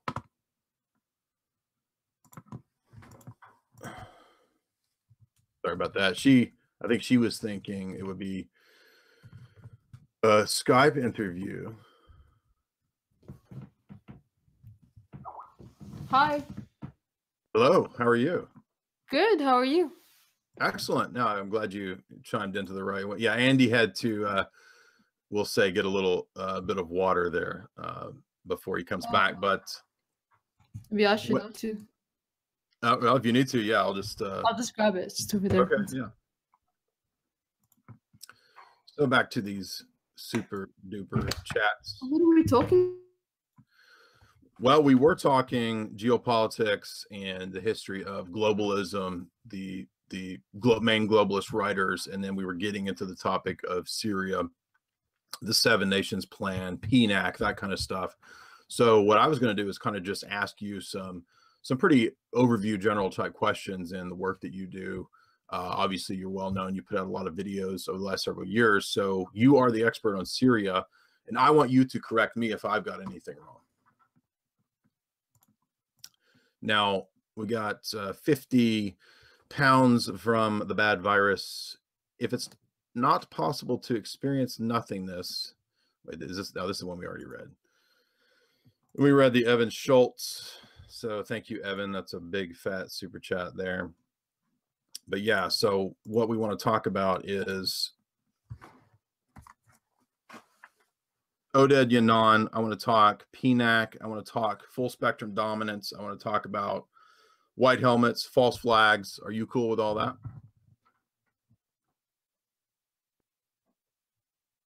Are you muted?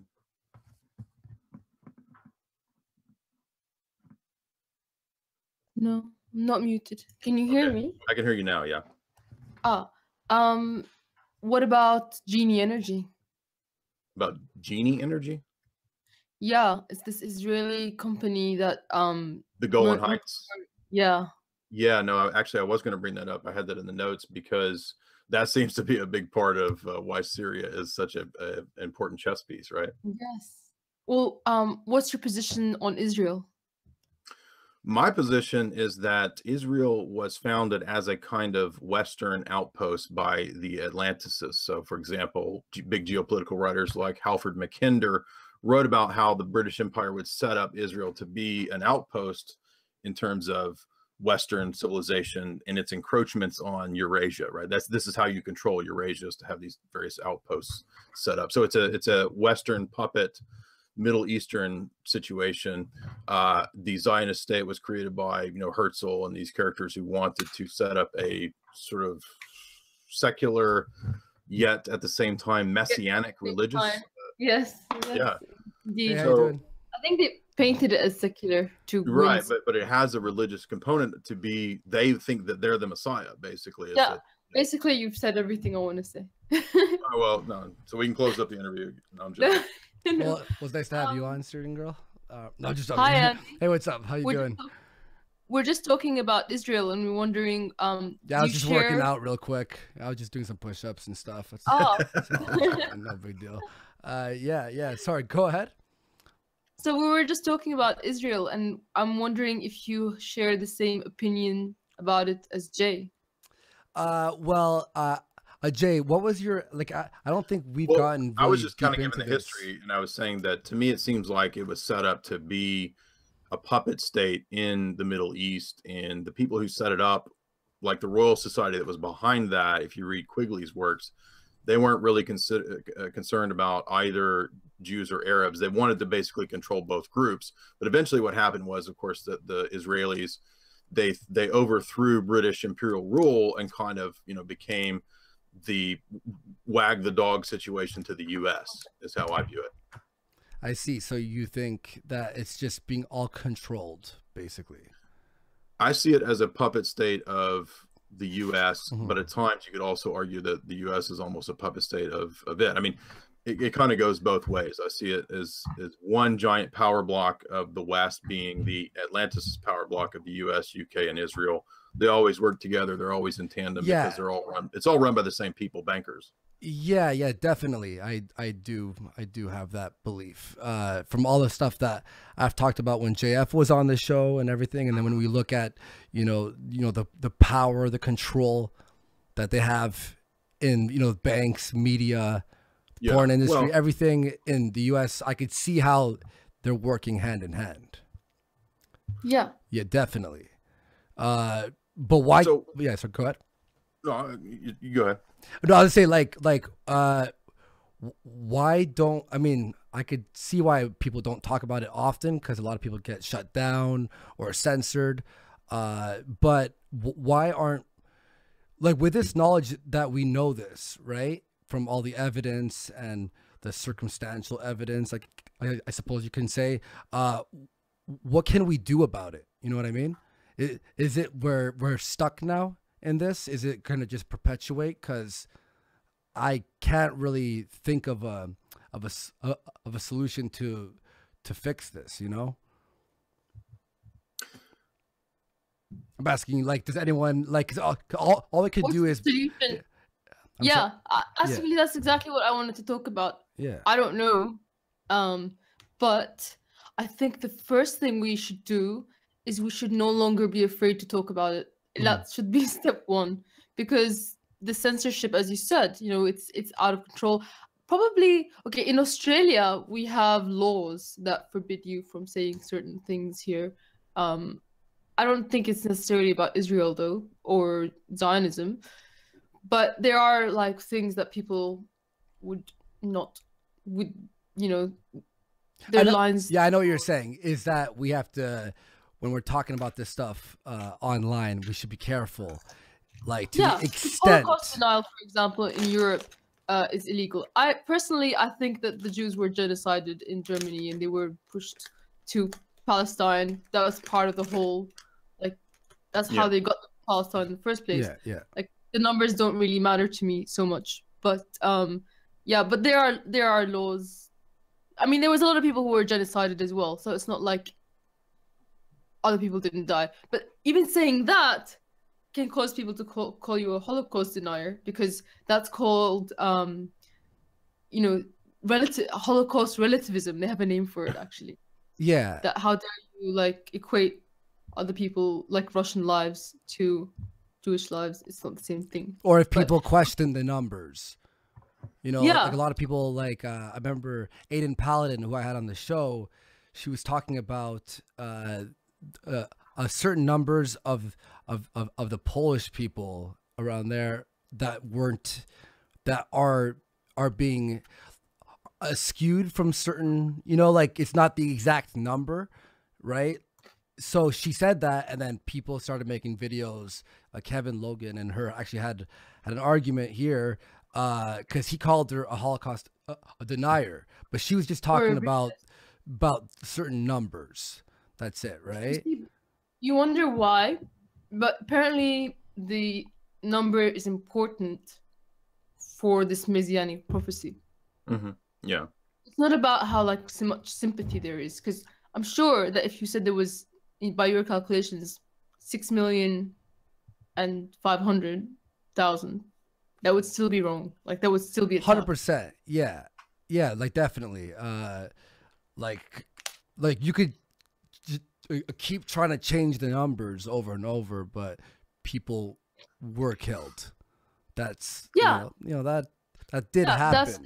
It's not so much like the fact that even people were killed, but the fact that a religion was ethnically cleansed. But they don't use the word, like, ethnic cleansing for some reason. But Holocaust, I don't know how that makes it different from other forms of ethnic cleansing. But there's no denying that they were ethnically cleansed. Even if, like, not a single person of them was killed, or even if they weren't gassed, they were removed from the place that they lived and put somewhere else. And that's ethnic cleansing. So, in my view, that's what happened. And, like, in any case, we don't have to get into that, because it doesn't even, like, it's not. Yeah, but just real fast, I want to just clarify. Aiden was very clear. She didn't name a number. She was like, I can't remember. It was like a long video she did that sort of said something different than the exact story. Therefore, she's a denier, but that's not what she was doing at all. She's still very aware. She understands, like what you're saying right now, that people were killed. So I want to clarify. Yeah. No problem at all. I don't know who she is personally, but I, like, sympathize with her, because I'd never even spoke about the Holocaust in my entire, like, online career. and I was still being called the Holocaust denier. So it's And why like, is that? What do you think? Like what's the Daily Beast called me that because apparently I associated with Ryan Dawson, yeah, and because of that, I've actually, yeah, like, because the people I've had on my show before as well, a lot of people call me alt-right, which I'm not, and I've had people debate them on, and they go, "This is an alt-right platform," when I have people clearly debating on the show, but people do just start, you know, guilt by association, essentially, right? yeah, absolutely. I don't even know what alt-right means anyway these days. But I'm sorry. I hope you don't mind. I'm eating this chip. No, You no, know, I won't eat it. no, it's cool. Enjoy your chip. Enjoy your chip. Just don't put mayonnaise on it. It's a Dorito. No, today on the morning show, we have a chill morning show here, and I was paid to eat mayo. Like, just, Oh, you have never eaten the mayo? no, like, you know, squeeze mayo it was in my out mouth. of, yeah, like out of date, It was nasty out, it's out of date. So that's why you'll see. I would never Yeah. for money. I did become a little bit of a cam hoe this morning. Servant to the shekels. I have a question for you. Uh-huh. So I've read that if we look back to like 2005, that the Bush regime was even planning the situation in Syria, the removal. Now I know that we could go back to PNAC and maybe even the Oded Yanan plan and all that, but is it true that the idea of the removal of Assad was kind of being discussed in the Bush regime back in like 2005, I think? Yeah, absolutely. Because I remember after the Iraq war, the US actually came to Syria and said, "You're next, so you better give up chemical weapons." This was in 2004. Yeah. And Syria's response to that was, you know what? We'll give up chemical weapons if everyone in the region gives up chemical weapons. Mm-hmm. And they put in this, statement to the UN saying everyone in the region should give up chemical weapons, which includes Israel. And of course, the US vetoed that. Right. They came and they brought the same proposition to Libya, and Gaddafi fell for it, and he chose to give up his chemical weapons, and the rest is history. So that's, yeah, it was planned. It's been planned all along. I mean, these people have long-term plans. And it's because, like you were saying, with the oil, like it's resource rich. That's a big part of it, right? Yeah, well, you know what? In my view, it's not so much the fact that they want the oil to make money off it. I think they want the oil so that Syria can't have it, and Syria can't make money off it, and then Syrian people can't prosper. Because the US is one of the biggest oil producers in the world. Right. It doesn't need Syria's oil. Like, oh, that's a good point. Yeah. Yeah. So I do feel that it's more to do. I'm sure profit is a part of it for some people. Right, but not just power is the. Yeah. I don't know, how serious is your show? Like, is it a very serious show? Well, no, it's serious, but you could say whatever you want. Like, it doesn't have to be super serious if you don't want to. But we do dive into these topics too. So yeah, definitely. Because my T-shirt is hilarious, and I want it. Yeah, for sure. Go ahead. What does it say? Because it's like they're feminine, but instead of feminine, they're felines. Wait, did you say grab me? And the future is feline.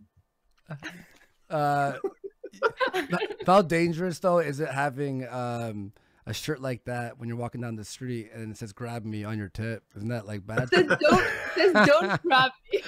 Yeah. So it's like it said it on her shirt though.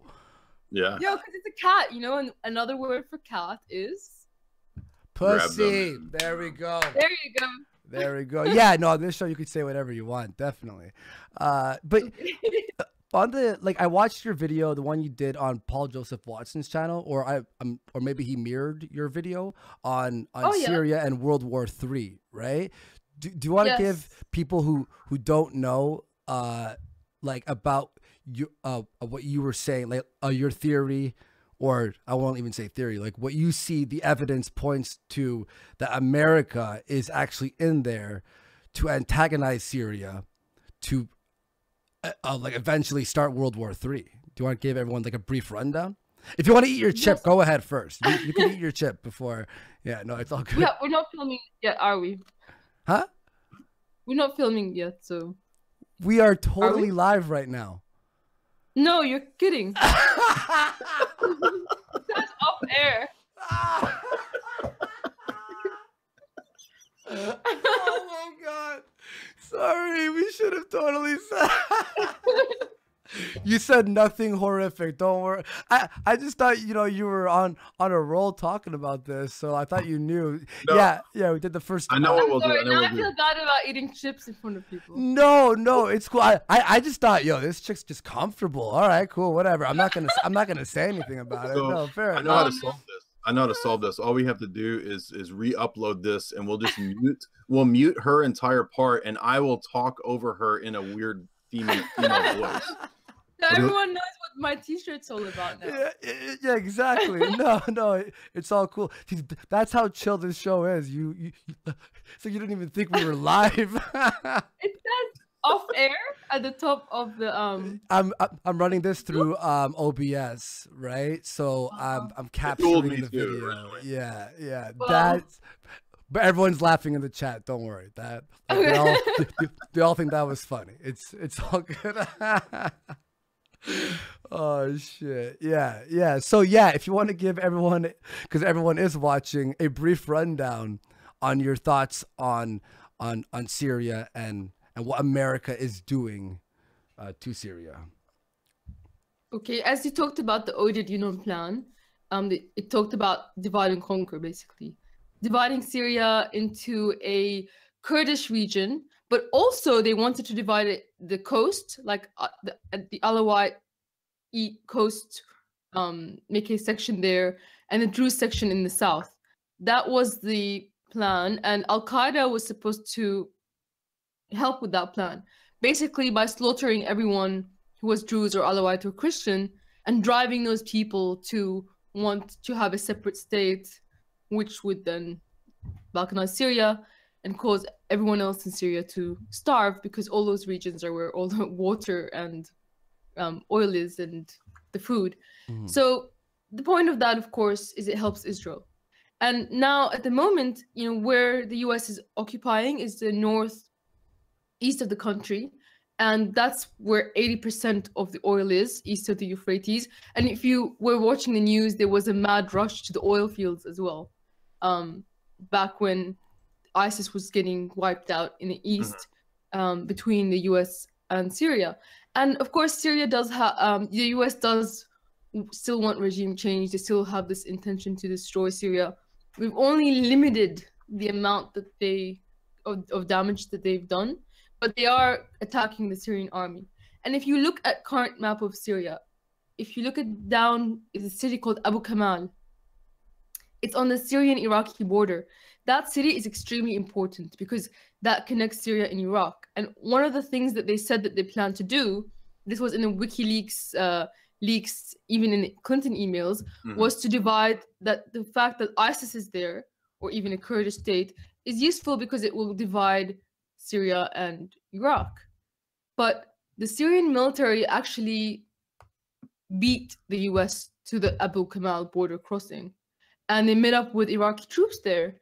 And so if you look closely, the US has left an ISIS pocket there, east of the Euphrates, in order to harass the Syrian military in that border crossing. And every now and then there's, you know, airstrikes to up the ante, to try to push Assad into negotiations.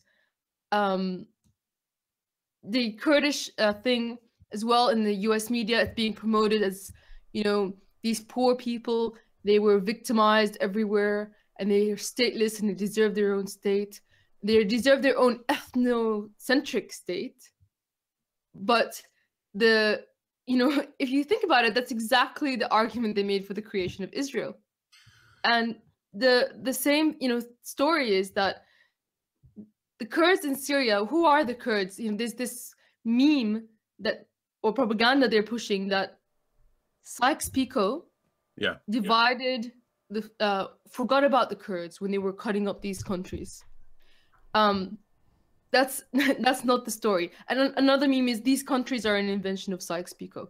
After the end of the First World War, the Syrians got together and they made their own nation called the Arab Kingdom of Syria. And France then invaded, sorry, that's Syria. Every time I say Syria, it thinks. It's all good. Yeah, so France came in and it destroyed that state. That state happened to include Palestine. So, you know, Syria put up a resistance, and we have like a hero that died, Yusuf al-Azma, his statues in Damascus, because he basically got all of his troops to, knowing that they would all die, like resist the French occupation. So, you know, these states have a very long history. Syria has been Syria for thousands of years. Right. We all know Damascus is one of the oldest inhabited cities in the world. You know, the maps have been drawn up. The history of the Kurdish people, however, they don't, there's no like cities or civilizations that they can be traced back to, because what they do trace back to is Iran. Because like Saudi Arabia has Bedouins, Iran too has Bedouins, and those Bedouins, the nomads of Iran, are the Kurds. This is, you know, in saying this, again, they'll use like a racism card against me, but it's on Wikipedia. I mean, it's even on Wikipedia.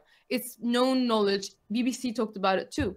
I mean, up until 50 years ago, many of them were still living a nomadic life. And they came from the Zagros Mountains of Iran. They followed the mountain range because they tended goats, and they wanted to follow the Euphrates River because of, obviously, it was fertile. And that's how come they spread into Iraq and Turkey. And, you know, at the time in Turkey, they were in the 1910s still living a nomadic life. But the east of Turkey, there was a historical state called Armenia that was taken by the Ottoman Empire. And we all know what happened there, the Armenian genocide. And who took part and helped in that Armenian genocide? It was the Kurdish tribes that were living there. Because the Turkish government actually said, like, you could have the homes of the people that you kill. And sadly, a lot of people took it up on that. And that's how come a lot of the Armenians were pushed into this tiny pocket of, you know, now what used to be Armenia, now the Kurds are claiming is their historic ancestral land in East Turkey. But then, after that, they decided to declare their own state. And Turkey started saying, oh, well, you know what? We shouldn't have empowered you, Kurds. Now we're going to kill you too. And as a result, there was waves and waves of insurrections against Turkey. And what happened? The Kurds became refugees in the north of Syria. This was like in the 1920s, 30s, 40s, 60s. Like there was different waves of them with every insurrection. And now they make up like 40% of the area that they're claiming is historically Kurdish and belongs to the Kurds in the east of the Euphrates. They're not even a majority of that area. They're a plurality because there are many, many minorities there. Christian Assyrians, Bedouins, Turkmens, and Kurds, but they still want to make this ethnocentric state for Kurds because it helps Israel. Sorry, I'm rambling. No, it's interesting. Yeah. Ethnic homogeneity is selectively allowed, right? Yeah, there's echo. Yeah, test. And it's somehow only like acceptable for a group that is nomadic or is stateless or doesn't have any historical buildings or civilizations on that land. And when saying that, I'm talking about Israel, because Israel, of course, you know, if you read the Torah, it's basically a book of about 12 nomadic tribes that walked around in order to get to the promised land. And of course, you know, Israel is composed of, you could say, refugees or illegal immigrants from around the world who wanted to create, you could either an ethnocentric state or a religious state, but it's actually both. And it's funny because nobody would find this concept acceptable in America. You know, imagine if someone said, I want to create a state for whites or blacks or Mexicans separated from everyone else in America. Imagine if someone's even so much as suggested that. But if they suggest it in the Middle East, everyone's all for it. Well, we've had people on this show before suggest that and give their reasons. We've had debates, you know, Richard Spencer, you know, like people like that who do want the the white ethno state, though. To have that, we've always talked about this being a pipe dream. It's very difficult. Like, you're not gonna pay off people to leave or kick them out. It's not gonna happen. Yeah. So yeah, I'm just saying because we have talked about that before. Yeah. Oh well, we're definitely not the mainstream media here. Yeah, so. yeah, exactly. So I have a question. So along these same lines, I remember Hillary, she wrote an op-ed about Assad as human rights violator. This is a meme, a trope that we see constantly touted. This is what they did with Saddam, right? So, oh, the human rights thing. But yet at the same time, if we think back to Gaddafi in Libya, it was in Hillary's emails that it needed to be targeted. The Gaddafi in Libya needed to be targeted because he had gold. You know, amazingly, it's in her emails that she's like, yeah, I want the gold. Give me the gold. I want the gold, right? Like that rap song, right? So, I mean, is that kind of, it's just a repeated pattern of the same thing over and over and over with Syria too, right? It is part of this bigger thing, as you said. I don't know if we were live when you said it, but 7 nations. Yeah. Yeah, that's that thing. So they wanted to basically wipe out any country that didn't have a global central, world central bank. Libya didn't have one. Libya wanted to create, instead of like the euro, but an African equivalent. And he wanted to create an African Union economy. And that would have helped a lot of African countries, especially in the sub-Saharan Africa. And that's not going to suit much of the businesses inside Europe who, to this day, France gets a tax from Africa for their occupation. I mean, some African countries, I'm not all of them, but also they want basically life in Africa to be not great because they want to take Africa's a resources rich place. Right. They want to take the resources and they want to create cheap labor in the form of illegal immigration. Yeah, we talked about globalization. That's globalization. So weapons of mass migration, right?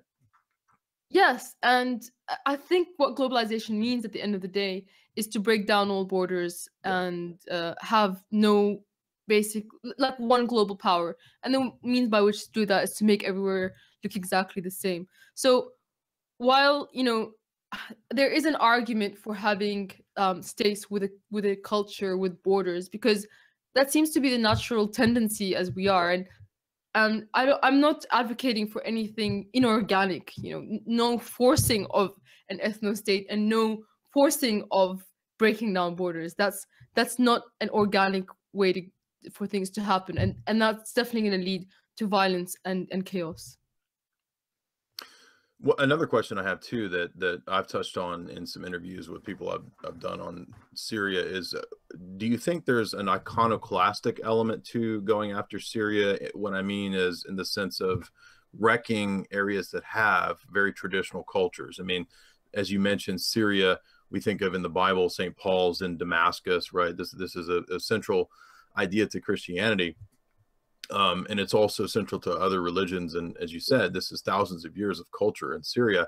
Is there an aspect to wiping out, not just and moving the people group, but dozing over this whole traditional culture? Absolutely. And I think one of the steps you take to destroy a nation state is to destroy its history. Yeah. And that's what Israel has been doing to Palestine. You hear one of these lines, Palestine never existed. Never mind that one of the first presidents of Israel, Golda Meir, actually had Palestinian citizenship and admitted that. So yeah, it's about wiping out history, and the Romans did it to Carthage. I'm pretty sure that they said something along the lines of, "We will not only destroy you, we'll destroy any trace that you ever existed." So they used ISIS to that end by destroying, a lot of our artifacts in Palmyra. And also the Al-Qaeda rebels inside Damascus, recently they were caught with one of the most ancient Torah scrolls in the world, which was in Damascus. They were caught trying to sell it in Turkey by the Turkish police. Now, I don't know if Syria is going to get that back or if it's going to end up in some museum in New York or Israel.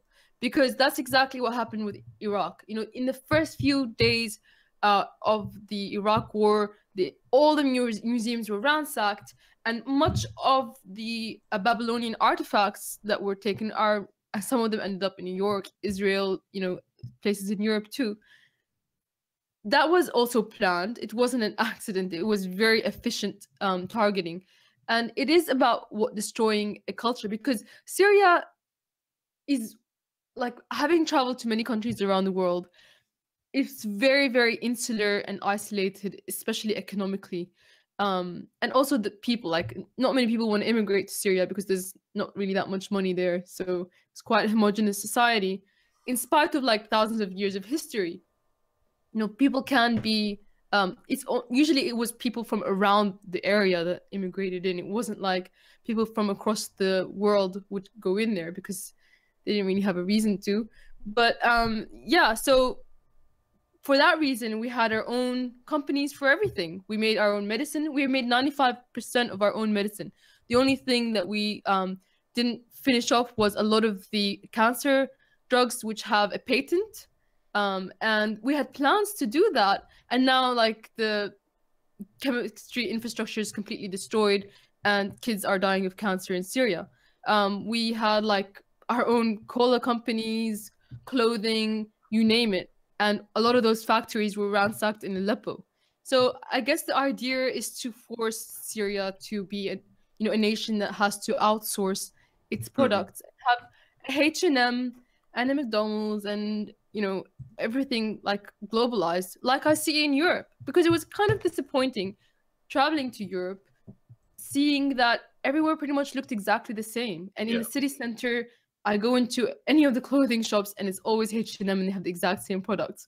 So why even travel, So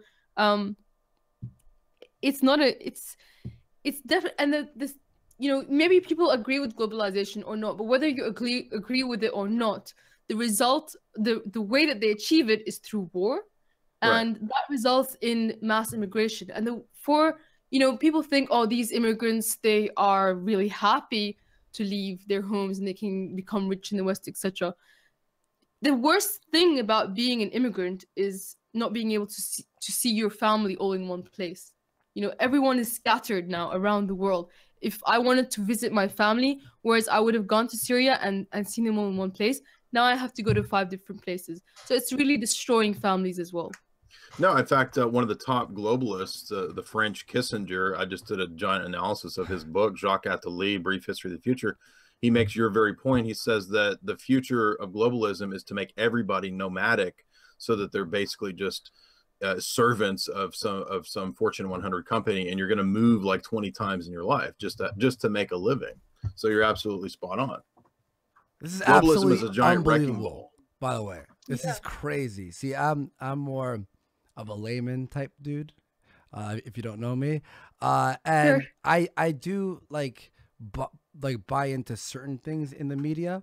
Obviously, I wasn't opening my eyes or doing more research or any of that stuff, but like from my perspective of someone who doesn't know, like, or who didn't know what you're saying right now, like, I see it as, ISIS is over there. We have to stop Syria. We have to, like, that's me as someone who just sees what I see on the media, and I don't do the research, because the way I perceive it, it's just constant war there, tanks rolling around, people hiding in basements and shit, and then being like, oh, America's just heading there to help them, But now you're saying all this, and I'm like, oh shit, I'm living under a fucking rock, like that's. Well, I had no idea. It was, yeah. Yeah. I mean, just like from my perspective, obviously, it's important to get that, because I think that's the majority view, unfortunately. And even like after doing this for 5 years, I've gained people who know better now. And of course, like, multiple wars in the US has woken people up. But it's funny because during the Iraq war, there was millions and millions of people around the world protesting the start of the Iraq war. And I was among those people. But now the anti-war movement has died. Libya was almost non-existent. And it seems that even though people wake up sometimes, the media's propaganda arm is just so strong that Yeah. it can put you right back to sleep sometimes if you're not careful, if you're not constantly vigilant. So I don't blame you at all. I don't blame people at all. But unfortunately, yeah, you basically have to be constantly vigilant, because nobody realizes that. I don't know if you realize, tell me if you know, that the US has been giving weapons and arms and funding to Al-Qaeda. And That I've heard, yes. Yeah. Yeah, that I've heard. Trump said it, didn't he, during his election? He hasn't said it since. But Yeah, there's mounds of evidence for it. Well, I know it's probably just out of ignorance, and you know, like, but like I always knew that there's some sort of a corruption, right? But for me, it's sort of I don't know. I don't know who to believe, you know, what evidence to believe, because so much shit is just thrown at you constantly with the media. But when I watched your video today on the World War III potentially starting, which I want to ask you about as well, like I was like, wait, what? Like it literally it hit me like a ton of bricks. Like, oh shit, that, like there's a whole other angle of this that I haven't been looking at. So this is really intriguing. Like this is absolutely insane. Because I remember hearing one of the interviews, I think it was on CNN. It was viral for a while, where they interviewed someone, a refugee from Syria. And then literally he just starts going off. He's like, do you think I want to leave here? You think I want to leave my country? No, I want to stay here.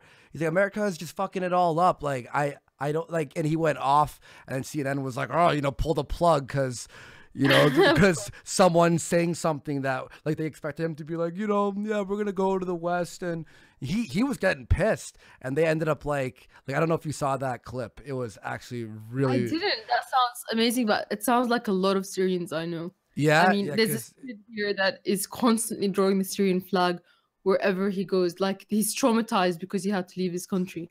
But it's interesting because I also saw on the other side of this, Whoopi Goldberg, she made basically a nice video about how she got this refugee family and took them around New York and showed them the Statue of Liberty. And this family's like, oh, cool, free trip. And, you know, it's a nice day. And they interviewed them. But then, her voiceover and what she's saying is like, these people just want the American dream and like, let's give them liberty and etc. So basically, these refugees have become an advertising campaign for how great America is and how everyone wants to live there. So it's very exploitive in that sense. Because if you really ask them, they probably say, yeah, I want to go home. Like, please stop the war, stop funding Al-Qaeda. Actually, that would be great. It all makes sense, because I remember seeing like this picture of like a line of refugees, and they're all wearing like nice clothes and shit. And I'm like, what? This is weird. Like I imagine they're all wearing, you know, like a blanket over their head, you know, like, you know, like all tattered wear, like potato bags basically. And then I'm like, they're all wearing like, I'm pretty sure she's wearing fucking designer shoes right now. What the hell? Yeah, you know, I saw this stuff going around like, why do the refugees have smartphones? Then they definitely don't need our help because they have smartphones. But yeah, everybody has smartphones these days. So, like, the idea that they're going to to America so they can have an iPhone. That's but the thing is, the refugees, they're not all from Syria. They're not all coming to Europe for the same reasons. Some people are running away because their entire livelihoods were destroyed and they need like some place to be because they don't have a home. And other people are going there because the war has created an economic situation in their country, and so they're taking the opportunity to leave. So there is like, every story is different, and of course only like 40%, as far as I know, or 30% of the refugees in Europe are Syrian refugees.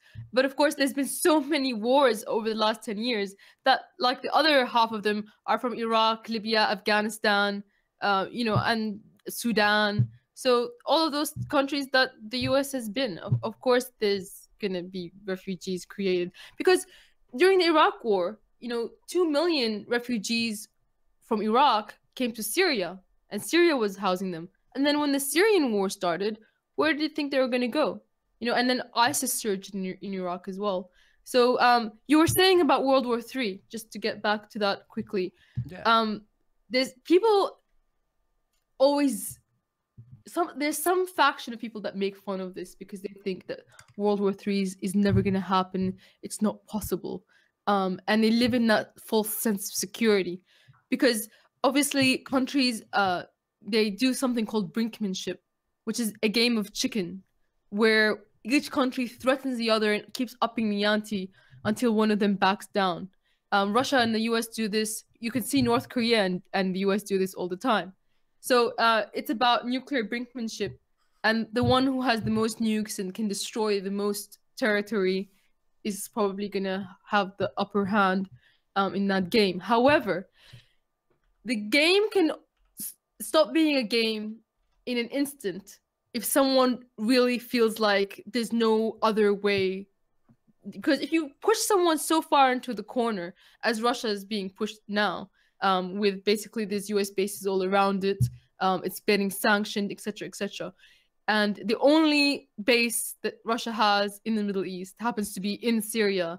That's the only connection it has to the Mediterranean Sea.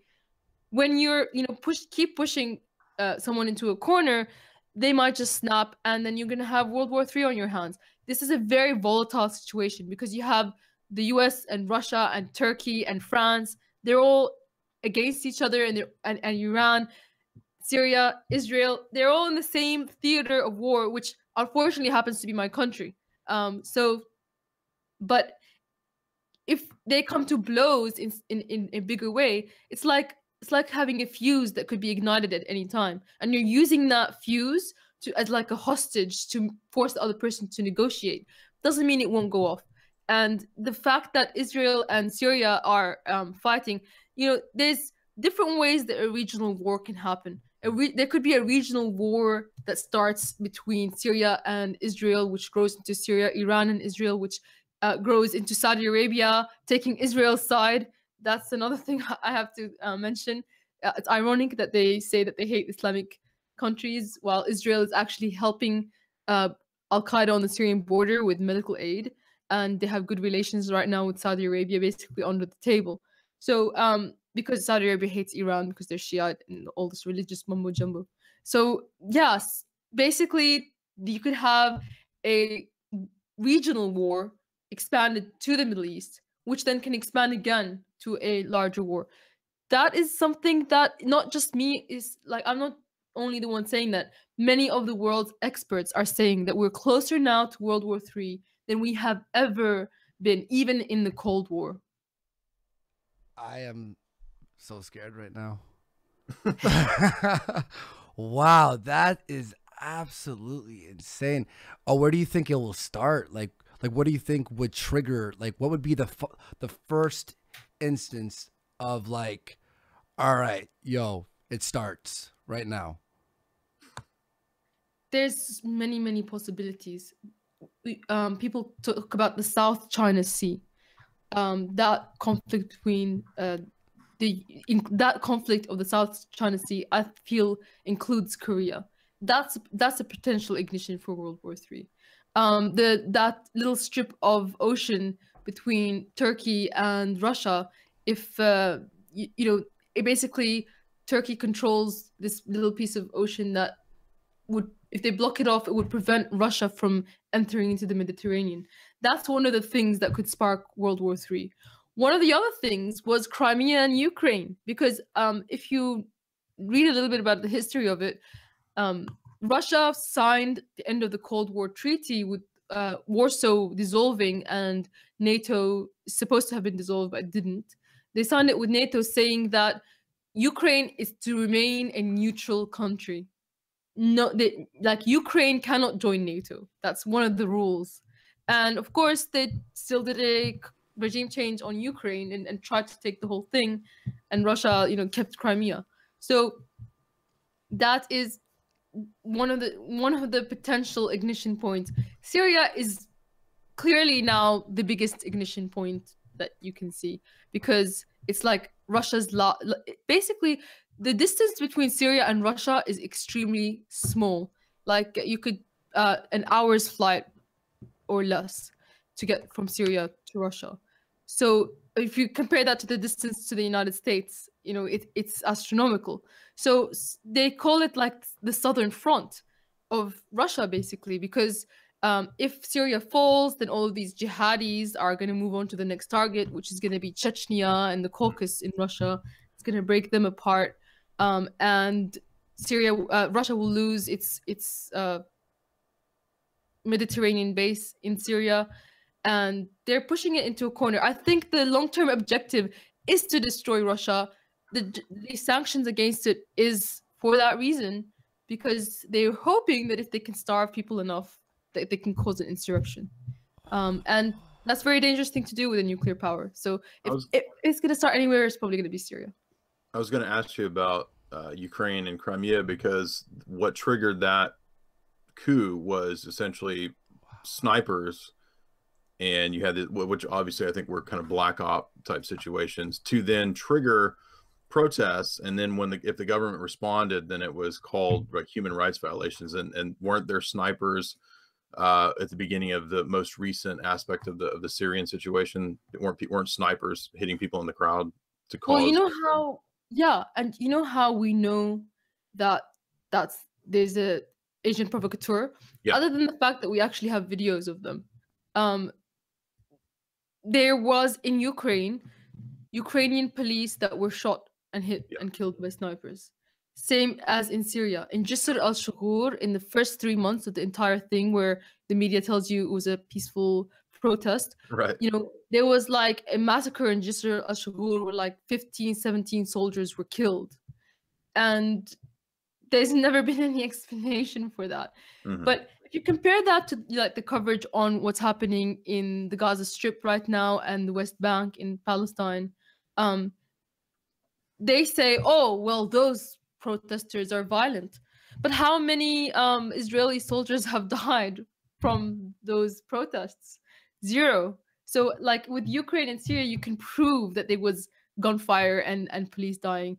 You know, but of course, Israel likes to flip things around and accuse other countries of being human rights violators, and the US goes along with it because US Congress is controlled by Israel. To what degree do you think democracy is weaponized? This is something I've talked about in a lot of podcasts and lectures, is the fact that Brookings Institute and the National Endowment for Democracy and these open society, Soros stuff, it's all a facade, and they sell democracy as if they're actually bringing, you know, freedom, but democracy is just a cover for essentially globalism. Yeah, absolutely. Is democracy, as they call it, supposed to be the will of the people, but when the US applies it to other countries, they really just mean the will of the globalists and hegemony. Right. Because you know, it's weaponized in many different ways. The first being that when you're a small country that has its borders being threatened by an entity such as Israel that wants to expand its borders, and for North Korea, I guess it's South Korea, but the standard thing that you do is you start emergency law, and that's why you have dictatorships that are very isolated in countries that are threatened, because they basically have an excuse. Like, the problem with the democracy for a weak country is that the minute it tries to do something for its own interest, a more powerful country comes in there and switches the leadership. That's why they want democracies everywhere in these countries, because they want to be able to flip any guy that isn't towing the line. Right. And that's what democracy means in the world at the moment. And of course, they use it to claim that Israel is the only democracy in the Middle East, etc., etc. So that it's weaponized in that way as well. Yeah, I mean, fascinating. You go back to Plato, and Plato said, you know, democracy was just a tool of moneyed oligarchy, and so it's always been the same. What about republics? Because the US is not a democracy; it's supposed to be a republic, which means that the right of the individual is supposed to be enshrined in the constitution. That's the difference between a republic and a democracy. And it's Right. very curious why you never really hear that in the media. It's always democracy, democracy, democracy. Yeah, no, that's because it was actually intentionally chosen to be a reframing of what America was. You could argue that the Rand Corporation was a big part of that in terms of reframing what it meant to be American. The Rand Corporation was a big part of designing how these kinds of wars would go down. For example, they drew up the plans for the televising of Desert Storm. So it's also Rand that would be involved in how the regime changes would occur in Syria, Libya, Iraq. And it goes back to their idea of soft power, of sparking coups, sparking regime change, using the black ops snipers type stuff, and swarming, right? The swarming technique of mobs, Arab Spring, that's all kind of out of the Rand Corporation. Absolutely. And I was wondering if we could get into genie energy as well. Basically to do with the Golden Heights, because it's very topical at the moment. And he doesn't believe in genies. He says there's no God, there's no magic, no genie. So it's up to him. No, for sure. No, look, this is actually someone in the chat was funny. They're just like, take a shot every time Andy's mind is blown. Because you can't see, but like live right now, Syrian Girl, I'm on camera, right? Are you kidding us? No, I swear to God, No, this is absolutely. I didn't know. How did I miss this? Did I not get the memo? Oh my God, no! Cause I'm in this like this like bubble sometimes with like the media and what's like the way the news is presented. So like I'm not like if I was bored as fuck, I wouldn't probably like respond or talk. But if you see me live right now, I'm literally whenever I'm on camera, I'm just like, what? But I can't put the camera on the hangout. Genie energy must sound like mumbo jumbo to you until we explain it a bit. Yeah, I mean, there's some things that like you'll say a word like goes over my head, and if I stopped you every time. Oh, it's an oil and gas company. Oh, okay, yeah, that. Thank you for explaining that. Don't be too blown away about it. No, I mean just everything in general. I'm telling you, like I'm like, what? Everyone's saying, well, I'm Bubble Boy now. Anyway, sorry, this is fucking no problem. This is awesome. This is excellent. Yeah, I'm really happy to give anyone information that expands their ideas. So, Genie Energy is a company, Israeli oil and gas company that is illegally sucking Syrian oil and gas out of the Golan Heights, which Israel illegally occupies. It's Syrian land. There's Syrians still living on it, and they've been separated from their families for 40 years. And Israel has basically occupied this place and built its own stuff on there. So this is important because this is a big part of the war. The fact that Israel wants the United Nations and the world to no longer say that that land belongs to Syria and say that now it belongs to Israel and they can suck the oil out legally, even though they're doing it illegally now anyway. So this ties into the whole Jerusalem thing, because if you recognize, like the US, international law deemed Palestine, Jerusalem to be not Israel. It was supposed to be mostly either a neutral zone for all religions or part of a Palestinian state, because that's how they drew up the map in 1948 when they were creating this ethnocentric state. But Israel has been expanding ever since 1948, and they've been building illegal settlements, and some of the illegal settlements they built was in Jerusalem, and it happened to encroach on very ancient churches that were there as well. And the thing is, like, Israel is painted as this democracy that's nice to everyone. Israel is, after the US decided to recognize Jerusalem as the capital of Israel, even though it's like somebody else's city, it's not even part of their country, supposedly, they prevented Palestinian Christians from the Gaza Strip from going to Jerusalem to pray in churches in Easter. And if you really pay attention to what's happening, Palestinian Christians are being just as much ethnically cleansed as Palestinian Muslims. You know, they're burning the very Jewish extremists who basically feel that Israel, Palestine, the whole area should be Jews only, are burning churches, they're vandalizing churches, they're even it's sanctioned by the state. I mean, they say, oh, these are just some crazies.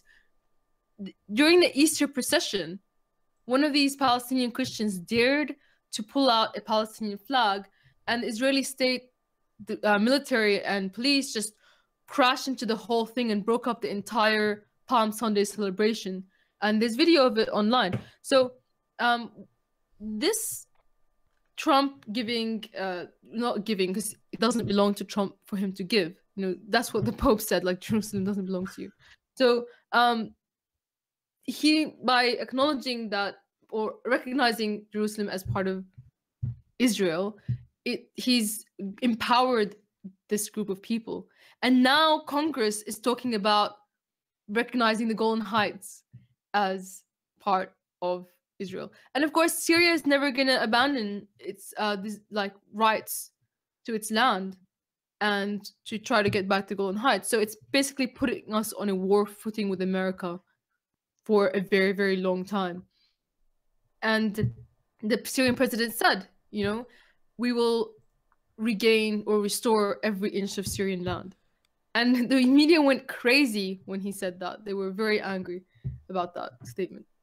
Jeez.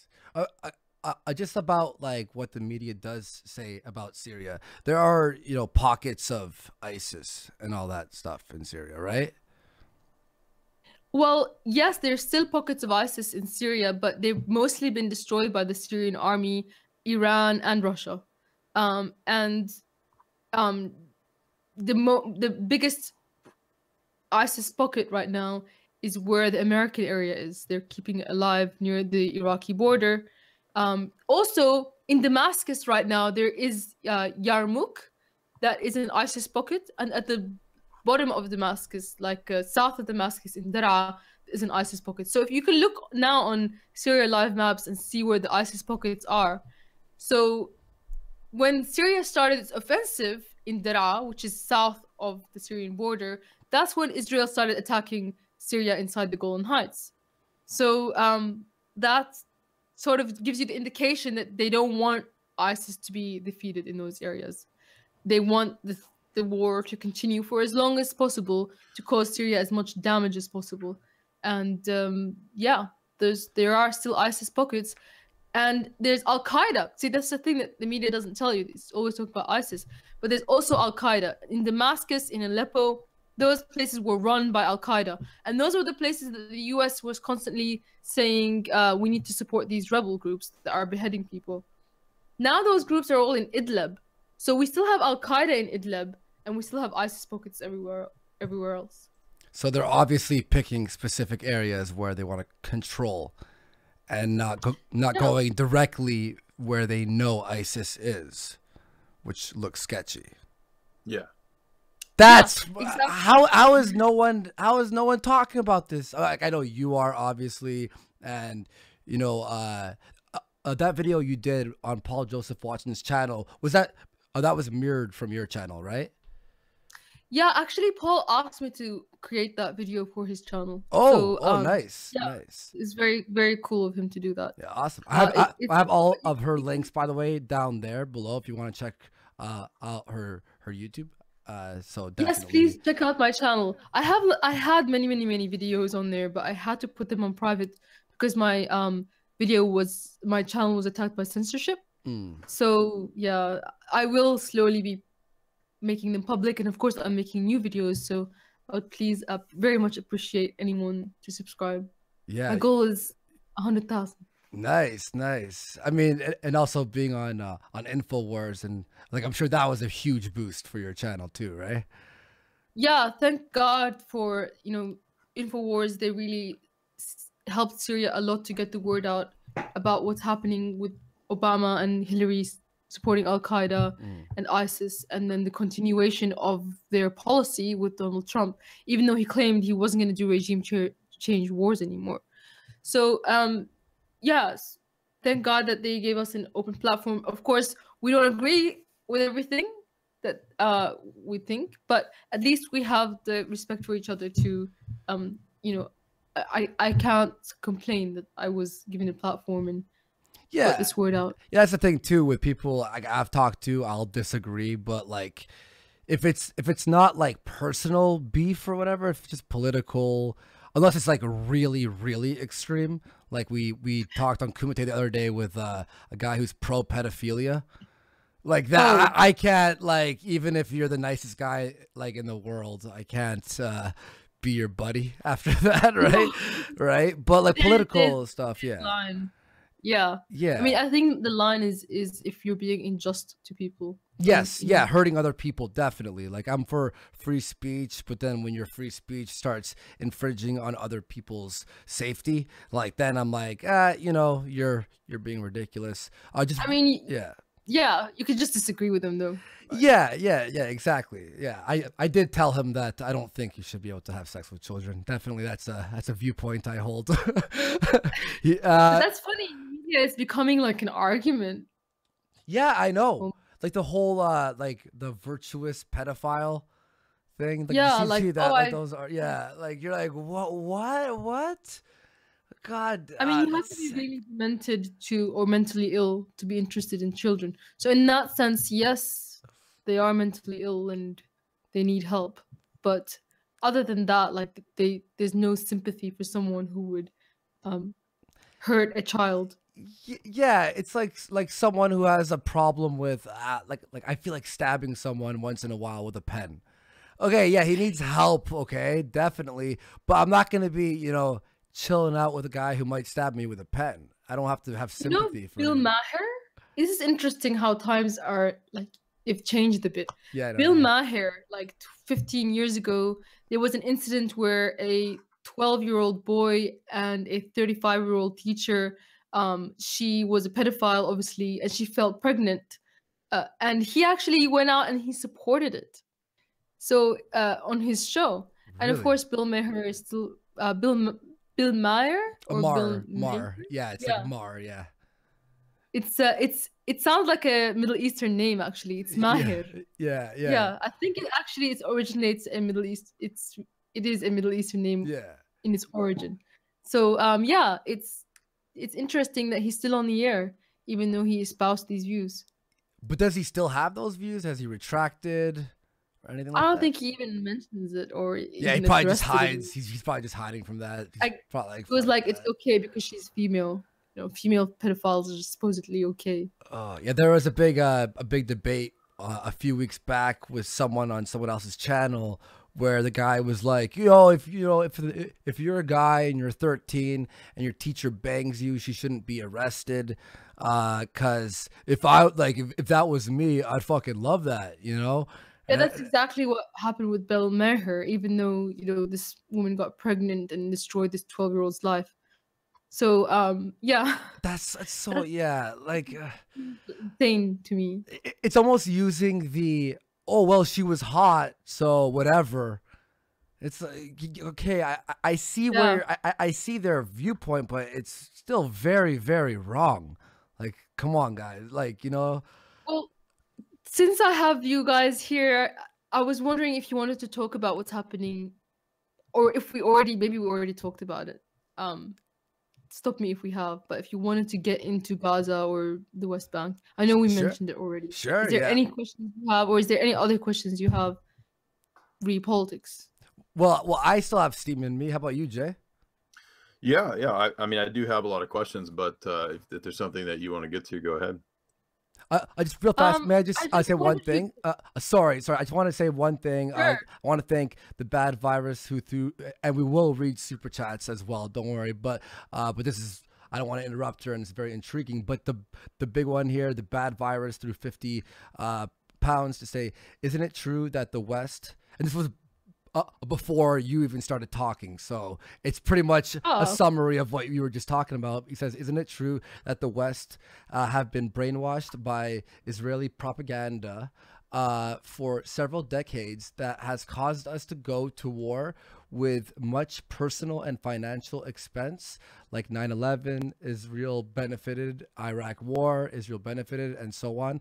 And that was before you were even talking about that. So yeah, that. Well, it's not a coincidence that most, or in fact, almost all of the countries that have been attacked and destroyed had basically no relation, or they were against Israel.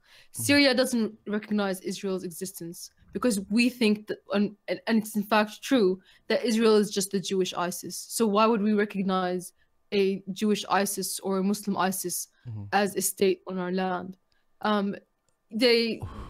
Iraq didn't recognize it. Libya didn't.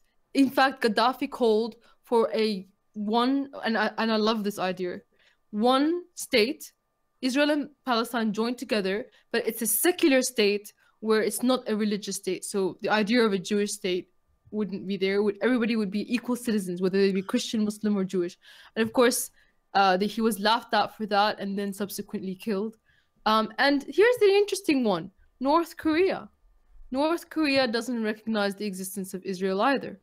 And it's not a coincidence that AIPAC, the Zionist lobby, is constantly pushing for war, as they're pushing now for war with Iran and Syria. And Netanyahu, who he actually went to Congress and he told Americans that if they were to go into the Iraq war and destroy Iraq, that it would have positive consequences for the region. This was, so it is, these wars are being fought for Israel because, there's two sides of the argument. And I've also, had to think about this a lot. Jay, you said, is it the Israeli dog wagging the US tail? Well, you didn't use those words, but you said, is it the US that's using Israel as a satellite, or is Israel controlling the US? It's connected. Sometimes I think maybe it's just the people who want an empire who are using Israel as well. Because if you look at it in that sense, if someone out there wants to divide the Middle East into different ethnicities and religions, Shiite, Sunni, Alawite, etc., the first thing they started that with was creating a Jewish state. And that pulled the Jews that were historically in Iran. Well, Iran, actually, the Jews stayed in Iran, thankfully. There's like 100,000 Jews there still. But Syria, Iraq, Yemen, all those Jewish people that have been there for thousands of years, they pulled them into one place. And maybe the wars of the promotion of Wahhabism and ISIS and Al-Qaeda is sort of pushing for more and more of these divisions in the Middle East. Yeah, you can look at it that way. But last thing, like the other way to look at it is sometimes the US does things where I'm like, that's not even in their benefit. Like this, for example, the Kurdistan, by doing that, they are basically destroying their relationship with Turkey. And Turkey is a very powerful NATO ally, one of the biggest militaries in NATO. So why would the US destroy its ally for some ragtag communist militia? And I guess the only answer is Israel. So it's at times like that I think that this is a bit strange. Yeah. I think in fact it is the Zionist lobby in control. What do you think, Jay? What's your view? Well, I come from the vantage point of looking at. Yeah, there's an echo. Who's test? I think it. Wait. Hello? Okay. It stopped. It also just real fast. Max 15 with 100 pounds. Jesus. Whoa. Says Andy, please consider wrenching at Booberly. We need her. I will wrench her. She's a great mod. All right, cool. Sorry. What does that mean?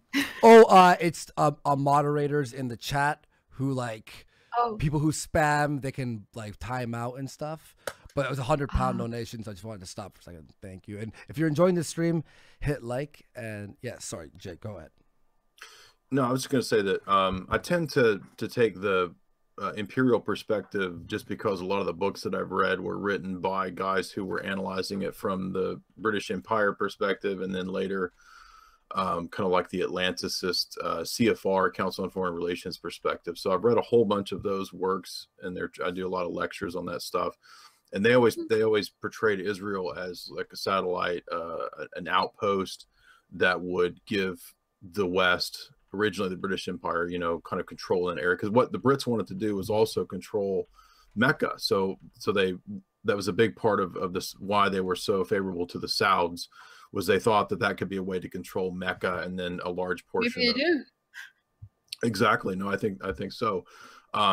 That's, you know, the essence of the Western power bloc is, you know, Saudi Arabia, Israel, the UK, and the US. So to me, it seems like a globalist empire that's essentially just sort of wrecking balling all of the other cultures. Definitely Israel is important in that region, but we see kind of the same game plan rolled out globally, or at least that's the attempt, you know, that is to roll all this stuff out globally. One question I had for you, though, is that something that's always been kind of difficult for me to understand is, I remember reading a lot of works on the history of British intelligence and them using Muslim Brotherhood and things like this, and different books like Mark Curtis or Robert Dreyfuss have written books on that. And then you see this older plan where the CIA, like back in the 40s, they were favorable to Arab nationalism and pan-Arabism. And then you see this shift in the 60s and 70s where the US starts to adopt the older British model of supporting Wahhabism, jihad, Salafists. It becomes very evident, especially by 1979 with Robert Gates and Jimmy Carter and Brzezinski setting up, you know, what would become Al-Qaeda, yep. Always a tool and a puppet of the West and the CIA. So I'm wondering, why do you think there was this shift away from Arab nationalism over to this jihadi view? I think it probably had to do with the USSR. So there's the divide and conquer aspect of it. Sorry. So there's the divide and conquer aspect of it, getting religions to fight amongst each other. If you promote Wahhabis in Saudi Arabia and around the Middle East, you'll get them to attack Iran, and suddenly you've got Iraq, Iran, Saudi Arabia, Iran war on your hands, and then you can sell them both weapons. So everybody, I mean, the US military industrial complex wins and everybody else loses. And also there was the USSR, because the USSR was a socialist, anti-religious, you know, and it had lots of influence in the Middle East. And they said, what better way to destroy that than to promote religious extremism that's supposedly being suppressed by the USSR, even though it's not suppressed, it was just not in government. So yeah, that's my answer to that question. Oh, but I want to add that since then, these ISIS, Al-Qaeda, not only have they been used as a tool to destroy nations that are on the list for destruction, right, but also they're being used as an excuse for war. And where that comes in is attacks against Europe and the US. And another thing, in terms of what Israel, you know, Israel is supporting Al-Qaeda, providing them medical aid, and admitted as well weapons. And they said on record that they prefer ISIS victory in Syria than Assad victory. They created Hamas. Yeah, I heard you on an interview. I was surprised that, I mean, this is well known. It was in Haaretz a long time ago. Haaretz, I think, pulled that article. Did they? But it was, yeah, it was public. By the way, there was another. Back in 2011, the CFR posted an article, "The Specter of Al Qaeda in Syria," and the guy was calling for Al Qaeda in Syria. And the CFR has since pulled that article. So yeah, I remember covering that article. Yep. And there was another one, "The Good and Bad of Ahrar al-Sham," the Al Qaeda that the US can befriend. I don't know if they pulled that one, but it was extensively covered. That was the CFR as well. Wow. Okay. Yeah, so they are pretty much out in the open with this stuff in the paper, like in the white papers that they produce, right? And in like the big articles, because it's very difficult to hide. But you don't hear it in the mainstream media, and yeah, and in the mainstream media, they'll call you a conspiracy theorist. Exactly. I mean, you can quote the CFR, and they're going to call you a conspiracy theorist when they openly write about how we need to arm Al Qaeda. It's ridiculous. It is, isn't it? Yeah, I mean, this is crazy. I think Brzezinski also said create microstates in the region. I think he says that either in Grand Chessboard. Yeah, I think he says it in Grand Chessboard. That the goal for that region is microstates. Yeah, and the useful thing about microstates is if you were to, especially if that microstate was created with ethnocentric lines, if you're creating a country without like consideration for whether the area of that country can actually feed the people inside it, then you're going to have a situation where conflict is created. For example, in Syria, they want to cut off this area and make it a Kurdistan, where they want us to force us to inject federalism into our constitution and, you know, give the empowerment there. Basically, what they've done there is the majority, 20 out of 22 million people, that was the population before the war began, there was only, you know, 2 million Kurds, and not all of them live in the northeast of the country. So they wanted, the population of the Al-Haska region at the time was 1.6 million. They wanted to give 1.6 million people 86% of the oil that would be feeding 20 million people. And so you have this divide that's bound to create conflict. The same thing, you know, when Britain drew up plans to create Kuwait. The reason that Kuwait even exists is not because of Babylon or Assyria, that was the grounds for which creating Iraq, but because they wanted to prevent Iraq from getting a lot of area in the Hormuz Strip. If you noticed, every single choke point where the Hormuz or where there's like a sea where you need to pass, a microstate is created. Look up the country called Djibouti. You know, that is a classic example where a microstate was created just so that Britain or some superpower can control the boats and the trade in these routes. Yeah. So yeah, that's why they want microstates. Yeah, and in fact, it's funny too, because Quigley, in his book Tragedy and Hope, that I covered the totality of in a bunch of lectures, he is writing from the CFR archives. He actually mentions in this very mainstream tome that the control of the Suez was a plan of the Rothschilds. So being sort of in the background of the British Empire, the British Empire has always understood that you need these little choke points, and you create the microstate there, like you said. Yes, absolutely. And I guess Syria stands in the way of that for the fact that they have allowing Russian trade and boats to go through. So they want to control the entire Mediterranean Sea. That makes sense. Okay. And there's nothing we can do about it, basically, at this point. Well, I think it's been foiled. Like the last several attempts to get rid of Assad didn't work because the mainstream media fake news about white helmets, for example, which I was going to ask you about. Like they even give these guys Oscars, and it's still like it's not enough to work. It's not working. I have video of the white helmet members literally torturing a Syrian soldier. We have multiple videos of them attending executions. We have video of them dancing around with Al-Qaeda flags. But the British government, and up until now the US government, are still giving them millions of dollars and giving them Oscars as well. So the agenda is clear. Like, you could Google these videos. It's not even, just Google the video of them winning an Oscar and a video of them killing people. You can find it on my channel. In fact, I juxtapositioned those two things, but it was actually the State Department talking about how great they are, juxtaposition with all the killing. So the White Helmets was created by this MI6 agent called, I think, James Lemessier. I think his name is James, and pumped with millions and millions of dollars to basically give Al-Qaeda a nice face. I'm not saying that civilians haven't been injured during this war, but this group was specifically designed to push chemical weapons attack narratives. And I'm not saying that civilians didn't die in some of those chemical attack stories. I'm quite sure that the rebels and Al-Qaeda are capable of gassing civilians in order to try to get the US to intervene. In fact, Al-Qaeda took over a chlorine factory in 2012 in Aleppo.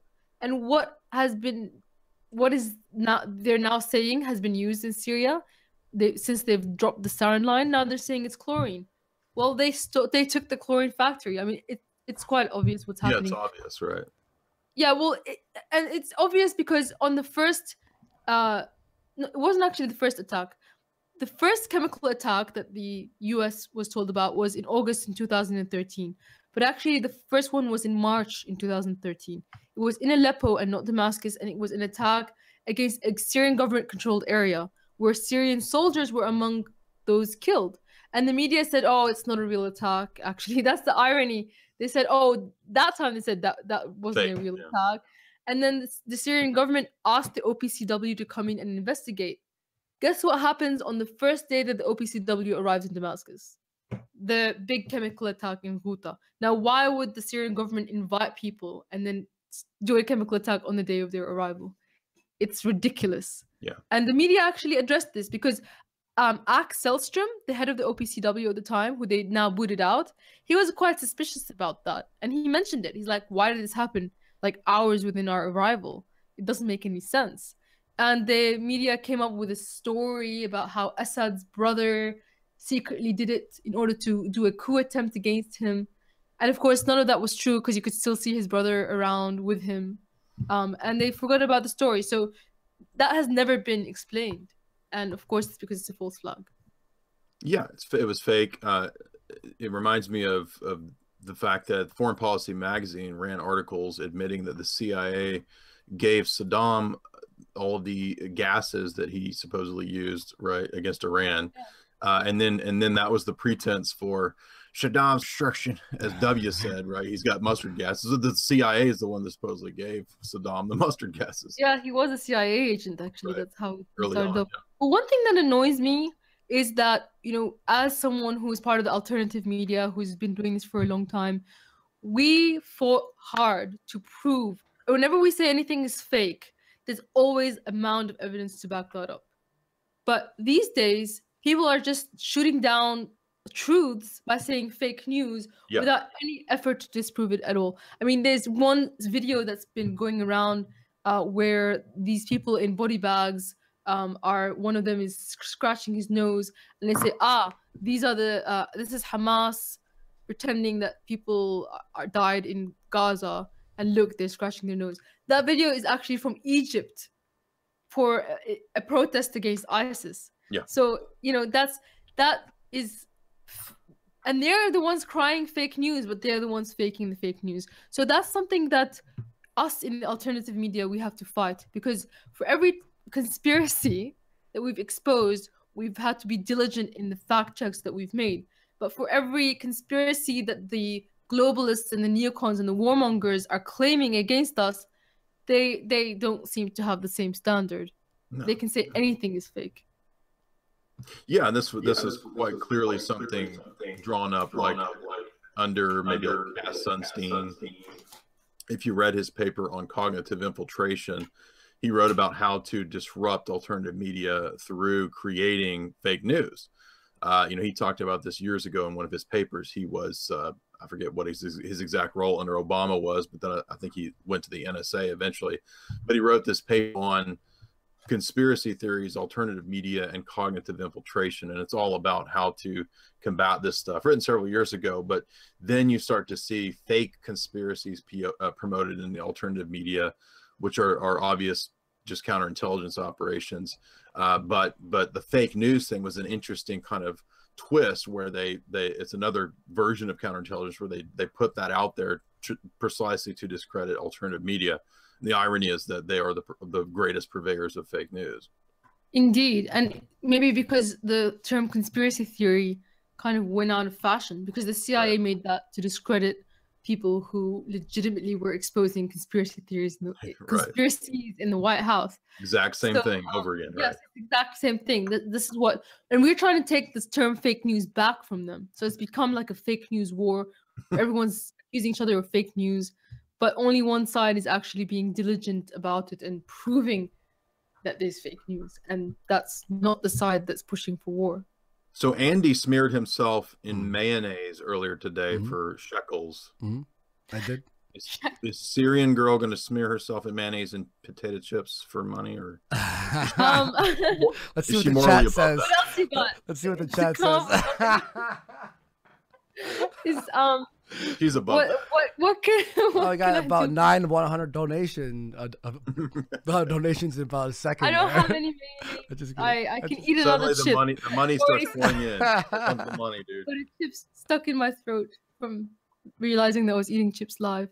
But Yeah. I wonder how far, when did we start going live? That's the frightening Now thing. you're gonna get a hit piece in BuzzFeed. It'll be like junk food pig Syrian girl. Yeah. I'm joking. That would be the least of my worries. But yeah, no, if you want to do something for shekels, it's got to be silly, and I might just do it. No, I mean, obviously, you don't have to rub yourself in mayo for shekels. There's not gonna be any mayo. There's not gonna be any rubbing. So, That's funny. That's crazy, man. what's the most hateful comment that you got? That's what. Well, me and my ex co-host split recently, so a lot of people have said a lot of hateful things. Pretty bad. Oh no! I mean, Oh, you mean about you? Our conversation. Is there any hate comments right now? Okay, yeah.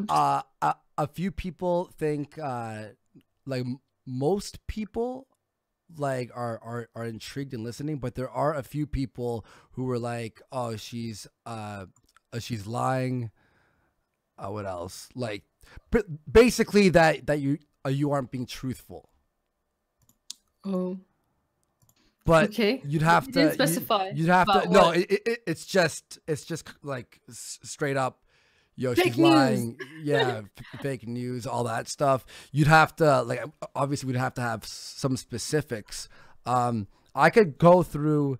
Jay, if you want, you could talk about something for a second. I'll grab maybe the important questions for her right now and make a list, and we could do that if you want to do that. Yeah, you do that, and I got a couple more questions here. So sure, I'll start collecting them. So one question I have for you is, well, you mentioned something about North Korea. I'm kind of skeptical about North Korea. I mean, I don't want to be overly conspiratorial, but to me, it just seems kind of ridiculous. I mean, there's a guy that I read who wrote a bunch of geopolitical books named Servando Gonzalez, and he did some great analyses of Castro. And I'm just gonna get your idea on this, see what you think. Like, and he argued that since the U.S. could have easily gotten rid of Castro if they really wanted to, he thinks that Castro was kind of allowed to be in the region as an excuse for the U.S. to continue to police that region. So I've just wondered, I've speculated, does North Korea kind of represent that? Is Kim Jong-un, Kim Jong-il, aren't they just kind of like allowed to do their thing? Because honestly, I don't think so. I mean, I know someone who personally met Castro. I mean, okay. like, I think that the Cuba thing was probably settled during the USSR. Mm-hmm. I don't know the details about it, so I can't say exactly, but I think that there's not much evidence to support that theory. In terms of North Korea, again, I'm pretty like North Korea borders both China and Russia. Mm-hmm. The idea that the US is allowing North Korea to be there in order to police the countries around. I mean, no, China and Russia have a benefit from having a North Korea there. It's a very important peninsula. So again, like they don't need to have if North Korea didn't exist, they could just be spending more time demonizing Russia and China in the media. Mm-hmm. Why do they need a North Korea? They don't. So I'm gonna disagree with that one. Okay, but playing devil's advocate, what about China in the sense of, maybe I shouldn't have said the U.S. policing the area, but the U.S. functioning under the globalists to police the area, for example. So and thus to allow these people to remain there. So, for example, like China. I mean, China. Don't you think China is at a meta level maybe a big part of globalism and the New World Order? I mean, they're allowed to retain their cultural identity, I think, because the globalists know that globalism wrecks cultures. And so if you want to allow China to maybe be built up as the future of the globalist order, that why have so many globalists said China is the future of the New World Order, if it wasn't part of the scheme? You know, that is beyond me in terms of my level. I guess because you might be seeing it in an even bigger scale than I am. I'm still not there yet, so I can't comment on China and globalism. I can say that China's never attacked another country, but I do know that China has its own interests, and it's going into Africa. But every country has its own interests, and as long as it isn't forcing its interest down the barrel of a gun, I don't see that there's any problem with that, except, I realize there's a huge rivalry between China and the US, even more so than Russia and the US, because it's more economic with China. And China is certainly has its nefarious elements at times, I suppose. But at the end of the day, they're not, as long as they're staying within their own borders, as long as they're not invading someone to force them to do things, like, I really have nothing to say about that. It's really the wars that I have to talk about. Right. What do you think about the thesis of like that the neocons intentionally want the clash of civilizations? Do you agree that that's what they're trying to do, to maybe to engineer a Western, quote, Christian civilization against Islamic civilization in an engineered clash of civilizations? There's evidence of that, and I think maybe part of that is when you talk about West Christians. It seems like, how there's sects in Islam, Shia, Sunni. There's also sects in Christianity, Orthodox, Catholic, and Protestant, Evangelical, and that seems to be the one that the US, the Zionist Christians in the US, they have no concern for the Christians in the Middle East at all. And they're happy to see them get wiped out. And probably that's because the Christians in the Middle East are inconvenient to the idea of a clash of civilizations. I mean, maybe we're actually seeing what would have been a clash of civilizations had Syria fallen. But since Syria is like one of the last secular states in the entire Middle East, it's kind of in the way, and that's why they want it to topple, because then they can have the clash of civilizations. And it's interesting that there's this pushback against refugees, but then even on the other side they say, but Christians are okay, let's let in the Christian refugees, that's fine. But in doing that, what's happening is that you're expediting the ethnic cleansing of Christians in the Middle East, because you're pulling them out faster than anyone else. So that's food for thought. So I think I'm glad you mentioned evangelicalism and all that stuff. I mean, that was my background when I was growing up, so I'm very familiar with all that. But it was only later on that I learned that it was actually Oxford University and these weird sects in the UK that I think were supported by big money, probably the Rothschilds, that actually put out the Scofield Bible. And the Scofield Bible gave this new interpretation of Christian theology, which nobody ever held. Judeo-Christianity? Well, what I'm saying is that this specific Bible presented a new theology.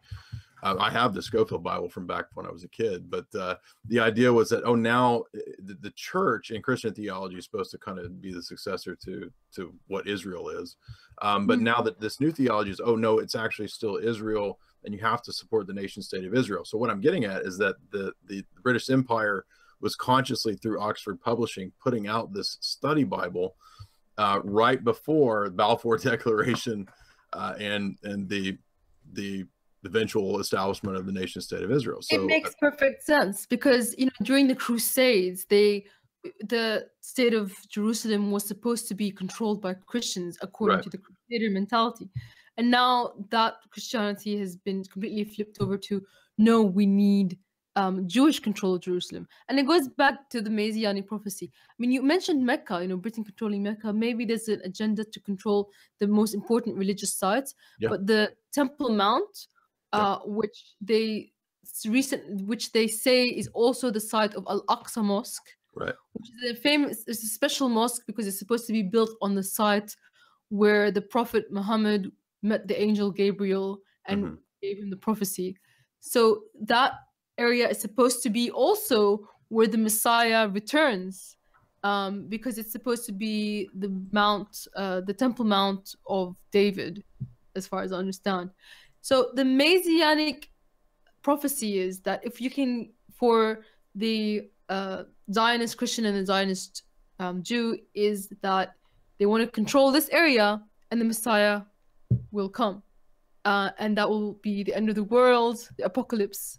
For the Christian Zionists, they believe that Messiah is going to be the Antichrist. So, and they want the Antichrist to come. They want this fulfillment to happen so that Jesus will come. It's basically like they're trying to push this self-fulfilling prophecy. And it's interesting because ISIS also has this Messianic prophecy.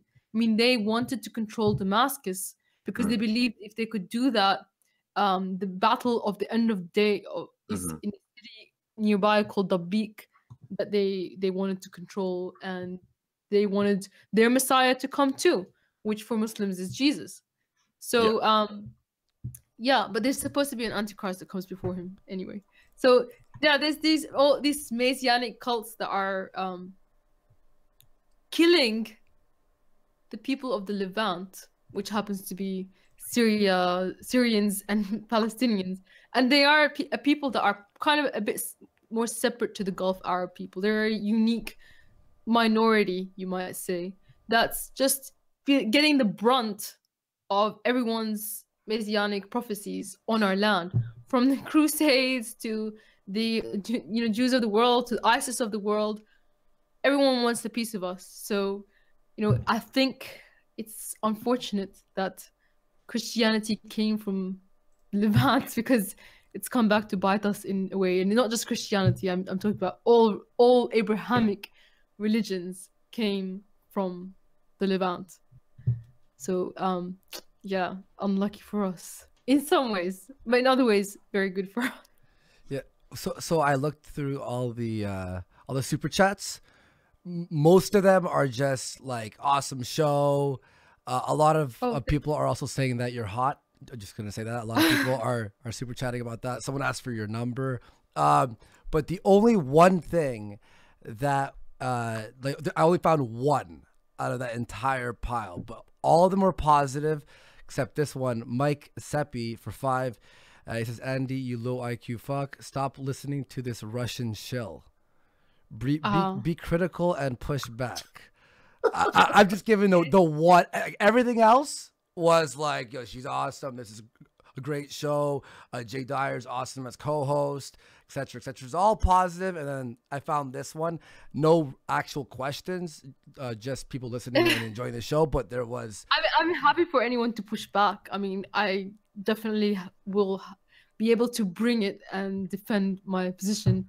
But what does annoy me is that they still refer to me as a Russian shill, because the least they could do is refer to me as a Syrian shill. That's just the flag. So that's okay then, no problem. Awesome. Yeah. So I hope I didn't take up too much of your time. Oh, this was fantastic. No, we talked. Jay talked for the first hour, and then or hour and a half. You came on. It's really interesting and awesome to have you on, and you're obviously very passionate and knowledgeable about this subject. So yeah, that was very entertaining. It was very intriguing, and a lot of people loved it in the chat as well. And then there's a few people who were just like, she's lying or whatever. So yeah, it was excellent. Thanks for being on the show. We really appreciate it. And again, all of her links are down there below, so go check her out and subscribe. And Jay and I will stick around and read the rest of the super chats. But thanks for being on the show. My pleasure. Thanks a lot, Thank you. guys. Yeah, all right. Great See you talk. later. Okay, bye. See ya. Bye. And Jay left. Jay.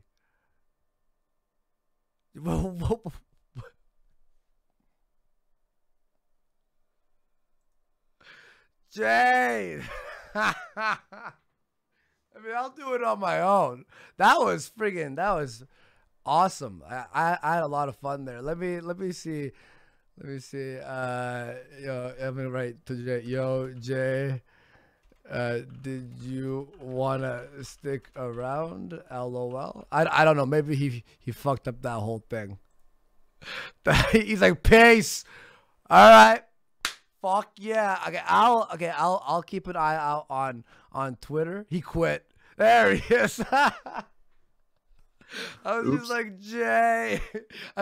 I would have read him by myself. I don't mind, but no, I was meaning to hit a different button and I hit the wrong ass button. So. You're used to like hitting the yeah. So I could just start pounding through the super chats. By the way, everyone, thank you very much for the support. Remember to hit like if you enjoyed.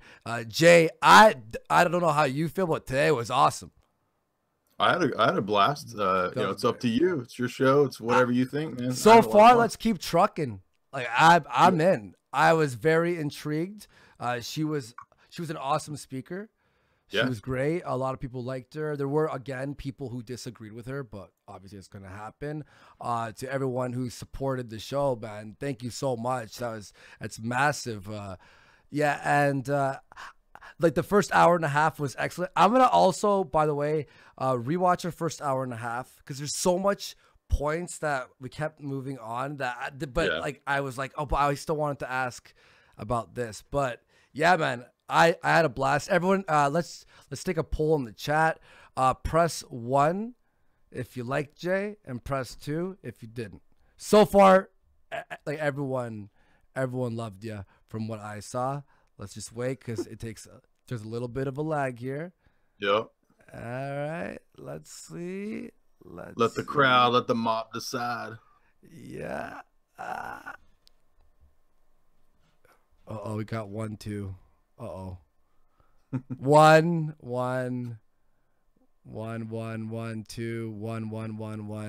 90% ones. It was excellent. We'll keep going. Obviously, we'll definitely play it by ear.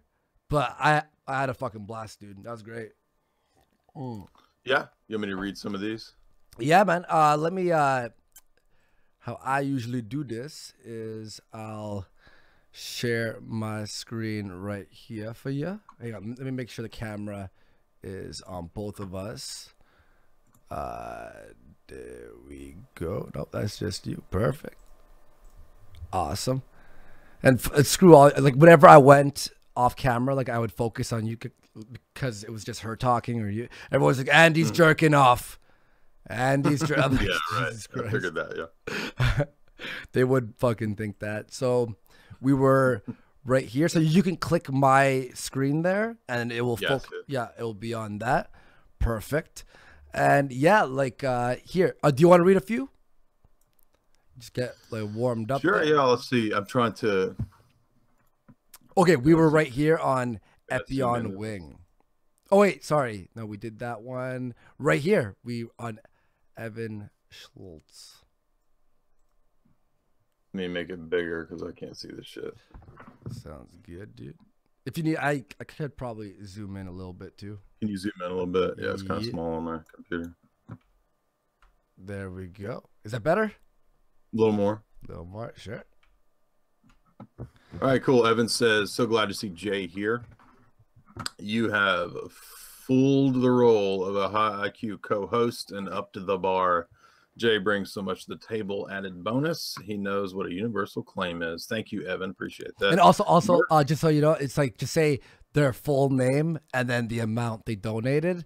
It just so it personalizes it. You know what I mean? Right. So they feel like nice and fuzzy inside. Well, thank you, Evan Schultz, for your $10. We appreciate it. Merck for $5 says we don't need smart cities. Our digital infrastructure already provides superb tracking through our phones and our handheld devices. Exactly. I've made that same point. Elizabeth Lurking Elizabeth, $10. She says, absolutely love Jay. Wealth and truth of knowledge. He needs to come on every week. Come on, Andy, pop those red pills. You know you want to. That's what everyone was saying. Everyone's like, yo, he's shoving red pills down his throat right now. Here, I'll read a couple here. Alexandra for 5, 30 minutes in and already loving the new direction of the show. Thanks, Alexandra. Appreciate it. And Gabriel Lopez puts $20 to put a heart. Thank you, man. He's an awesome guy. He's been supporting the show for a long time. Epian Wing, $5. Also, thanks earlier for saying my name right, Andy. Smash Strange Magic 2. Hope you have her on soon. Good luck Sunday. Viva la message retracted. We were having a glitch where everything was retracted on Kumite the other day.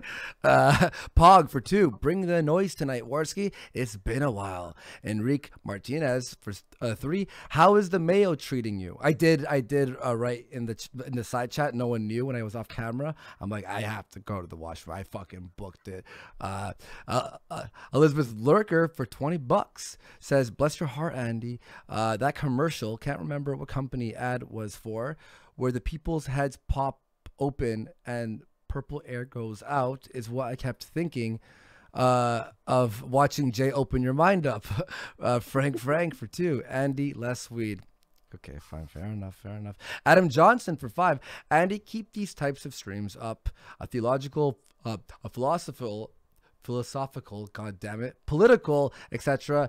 And I gotta say, Jay would be the perfect permanent co-host. See, I told you, it's all positive shit, dude. Credible Stoner for 10. I didn't think this episode was going to work as well as it did. I enjoyed it. I like the fact that you and Andy are actually enjoying yourself. Keep it up. Thank you very much, man. Epian Wing for 2. Andy has no free choice. He does what the chat wants. That might be a little bit true. DFC for 5. Thank you very much. No message. I appreciate that. Evan Schultz 2. Degeneracy meets orthodoxy. I'm riveted. Crucial Bunny for 2. Did you know the first mayonnaise was black? That's not true, is it? What? I don't know. I saw you nod. I saw you nodding. I'm like, what? I mean, it sounds like some shit that would be true. So yeah. Glon for 2. Jay, what are your thoughts on the machine elves? Well, I think it's somebody who's asking for a Terrence McKenna impersonation, and I think that the machine elves should be president with Donald Trump. And I read this one already from Cody Trinter. It was just $50. Thank you so much for the support, brother. Yeah, you want to read on for a little bit? Yep. Which one? Where are we at? Uganda, not Wakanda for 5. Not Wakanda, $5. Jay, what is your view on the Enlightenment philosophers such as John Locke and Sargon, bless his name? I hate the Enlightenment philosophers. I have numerous critiques of them at my site and on my channel. Aurelian for $5. Is Trump an actual threat to the globalists or controlled opposition? Do you have any white pills? You know, he talked a good game, but we're not seeing much of that. We've seen a little bit of Trump fighting against the system line, but it looks like he's falling in line with the system over time. So I wouldn't put a whole lot of hope in that. None of Urs for $5. Keep Dyer, like you both. Got Esoteric Hollywood, the best new Warski yet. Thank you. Uganda, not Wakanda, again for $5. Jay, are you aware of the book Homo Deus, A Brief History of Tomorrow? It's reminiscent of Jacques Attali's Brief History of the Future. No, but thank you. I will try to add that to the Globalist book series lineup. Logan C for $4.99. Did you see Utopia, the British TV show? If so, what are your thoughts on the scenario played out in the plot? Actually, I had that written down. Somebody mentioned that to me. We'll be checking out Utopia soon. I have not seen it yet. Jared Vance, $20. Jay, what? I'm gonna top off my water because my mouth is getting dry. 1 second. Jared Vance, $20. Jay, what are your opinions on Pizzagate? We covered that early on in the first half, so check that out.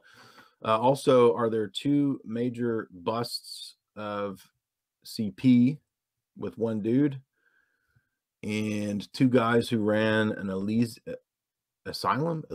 in Germany? I'm assuming that a lot of these groups are connected. Actually, if you read Dave McGowan's book, Program to Kill, he talks about a lot of those networks being connected. So that's a good book for that. a little bit dated, but he lays the groundwork for the idea they're connected. I'm Cody Trenter, $25. Thank you very much. That's great. Yeah, Crucial if you want, Bunny. yeah, I'll be on for a bit. From Crucial Bunny Okay. 5. Do you think the current solar radiation management techniques of atmospheric aerosol seeding will lead to a runaway albedo effect? I should have just let you read that one, but I didn't do too bad. What do you think? A runaway. Yeah, I'm not sure. Albedo. I don't know. I mean, are they talking about like chemistry? I mean, like alchemy or something? I don't know. I mean, the albedo is like alchemy, so I don't know. Maybe that's science beyond me, dude. I don't know. Frank for 2. Chemtrails are created when gay people fart. Fact. Zach Harrison for 5. First super chat. Good to see you back. Been following since the original Warski live. How the Mayo go down? It did not go down very well. Austin V for 2. Does Jay have a reading list on his website or? Yep. Recommended reading tab at the top. Perfect. The Bad Virus for 50 pounds. I read this one. It was very deep. So thank you, The Bad Virus, for that big donation. Appreciate it. Max 15 for 10 pounds. Andy, would you consider a wrenching at Booberly, please? I will, 100% definitely. And Evan Schultz for $100, man. Jeez, man. Thank you for all those donations and that big one too. I read this one already, but thank you so much. You're awesome. Areas for 5. For what doth it profit man if he gain the whole world and suffer the loss of his own soul? David Hume for 10. What percent of super chats does Jay get? It better be 50% at least. I won't talk too much business, but okay, there you go. Snots for 10. Such a good show tonight. So happy to see you two together. And Jay's breadth of knowledge is so far beyond anything JF could ever bring to the table. Great call, Andy. Mike for 4. My name is Adam Warski, and I will rampage. I'm not going to say that last word just because I don't want that sound bit out there. David Hume for 5. Jay, what percent of super chats do you receive? If not 50%, renegotiate. I mean, do you want to say it? This is your show, man. You make those calls. It's good. I only say accept payment in gold doubloons. You mean him already discussed this. It's good. Don't worry. We're good. Oh, really? I don't have any of those. What do I do? Gabriel Lopez. The only reason I don't want to say it is because I've learned one big thing with the fallout with JF. You shouldn't really talk business on the air. It's something that we're not going to be talking about. If me and him have a problem with each other, it'll be done privately. I've had enough of the drama and bullshit regarding business. So that's how we're going to do it. All right. Gabriel Lopez for 10. Oh no, Andy, what the fuck is this? I thought broke through. Kill it with fire. She was excellent. Bad Virus for another 50 pounds. Isn't it true? I read this one as well. Thank you very much. Shav Nationalist for 10 pounds. Ashla Saha Habibi. I don't know if I should have said that. David Hume for 2. Andy, this is about Israel, not the JQ. You're gonna cry for 5. Can you have Syrian girl say Muhammad was a pedo, not a prophet? I actually missed that one, but I don't know if she'd want to say that. I might have scared her away. Mike for 4. Andy Warski, true king of the Mayo Kingdom. Mullah Mimula for 2. Have Syrian girl as co-host. Max 15 for 100 pounds. Jesus fucking Christ. I read this one about wrenching Booberly, who has been a supporter of mine for a long time, and I will definitely wrench her. But dude, that's huge. Thank you so much, Max. Gabriel. I'm gonna grab a water real quick. Yep, no worries, dude. Gabriel Lopez for 20R. Press 1 if you think Thirsty JF will try to hump Syrian girl's legs within a week. Jesus Christ. David Hume for 5. Did the Syrian government pay for those Doritos? Not saying she's wrong, just towing the line for her financiers. Cloudstar for 10. Syrian girl, next time wear your cute Russian dress.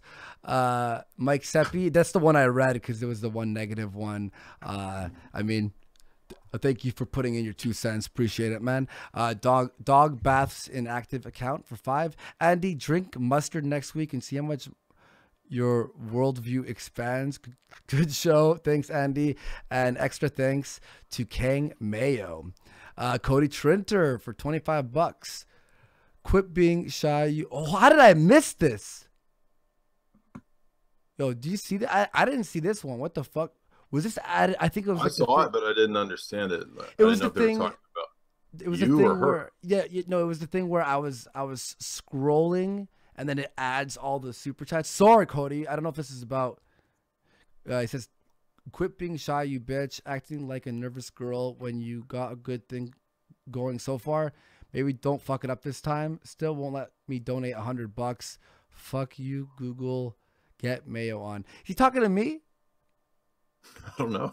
Was I acting nervous? I wasn't acting nervous. I don't think I was. I don't think so. I was all right. I was just like absorbing the knowledge. That's she was talking. It was interesting. Yeah. I was listening.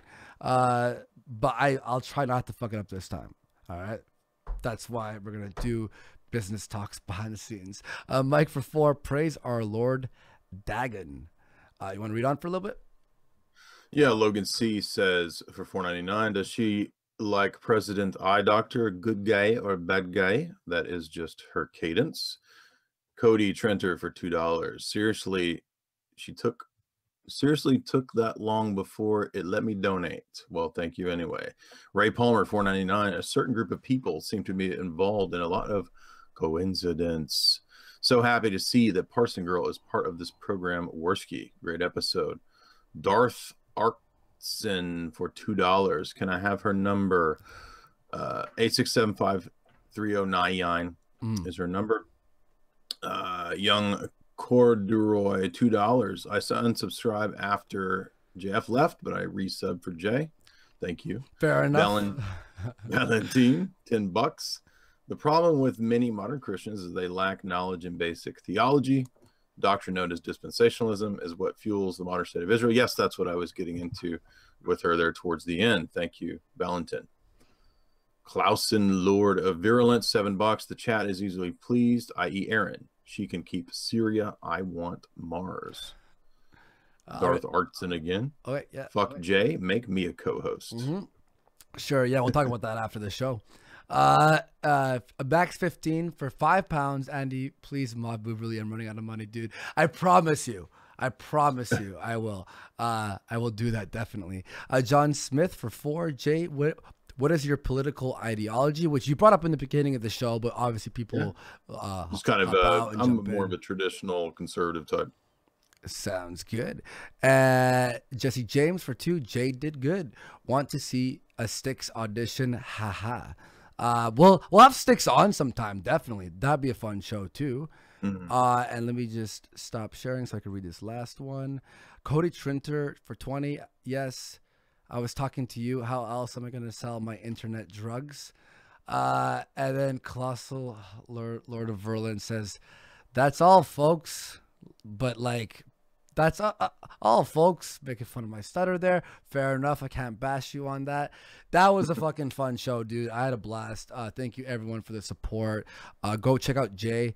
His links are down there, obviously. And him and I are going to definitely talk some more and plan some more shows. Because as far as I see it so far, that was fantastic. I had a lot of fun. Yeah, man. Absolutely, man. Yeah, it was a blast. Yeah. And remember to hit like and help support the show. And we'll see you all on the next Warski Live. Peace.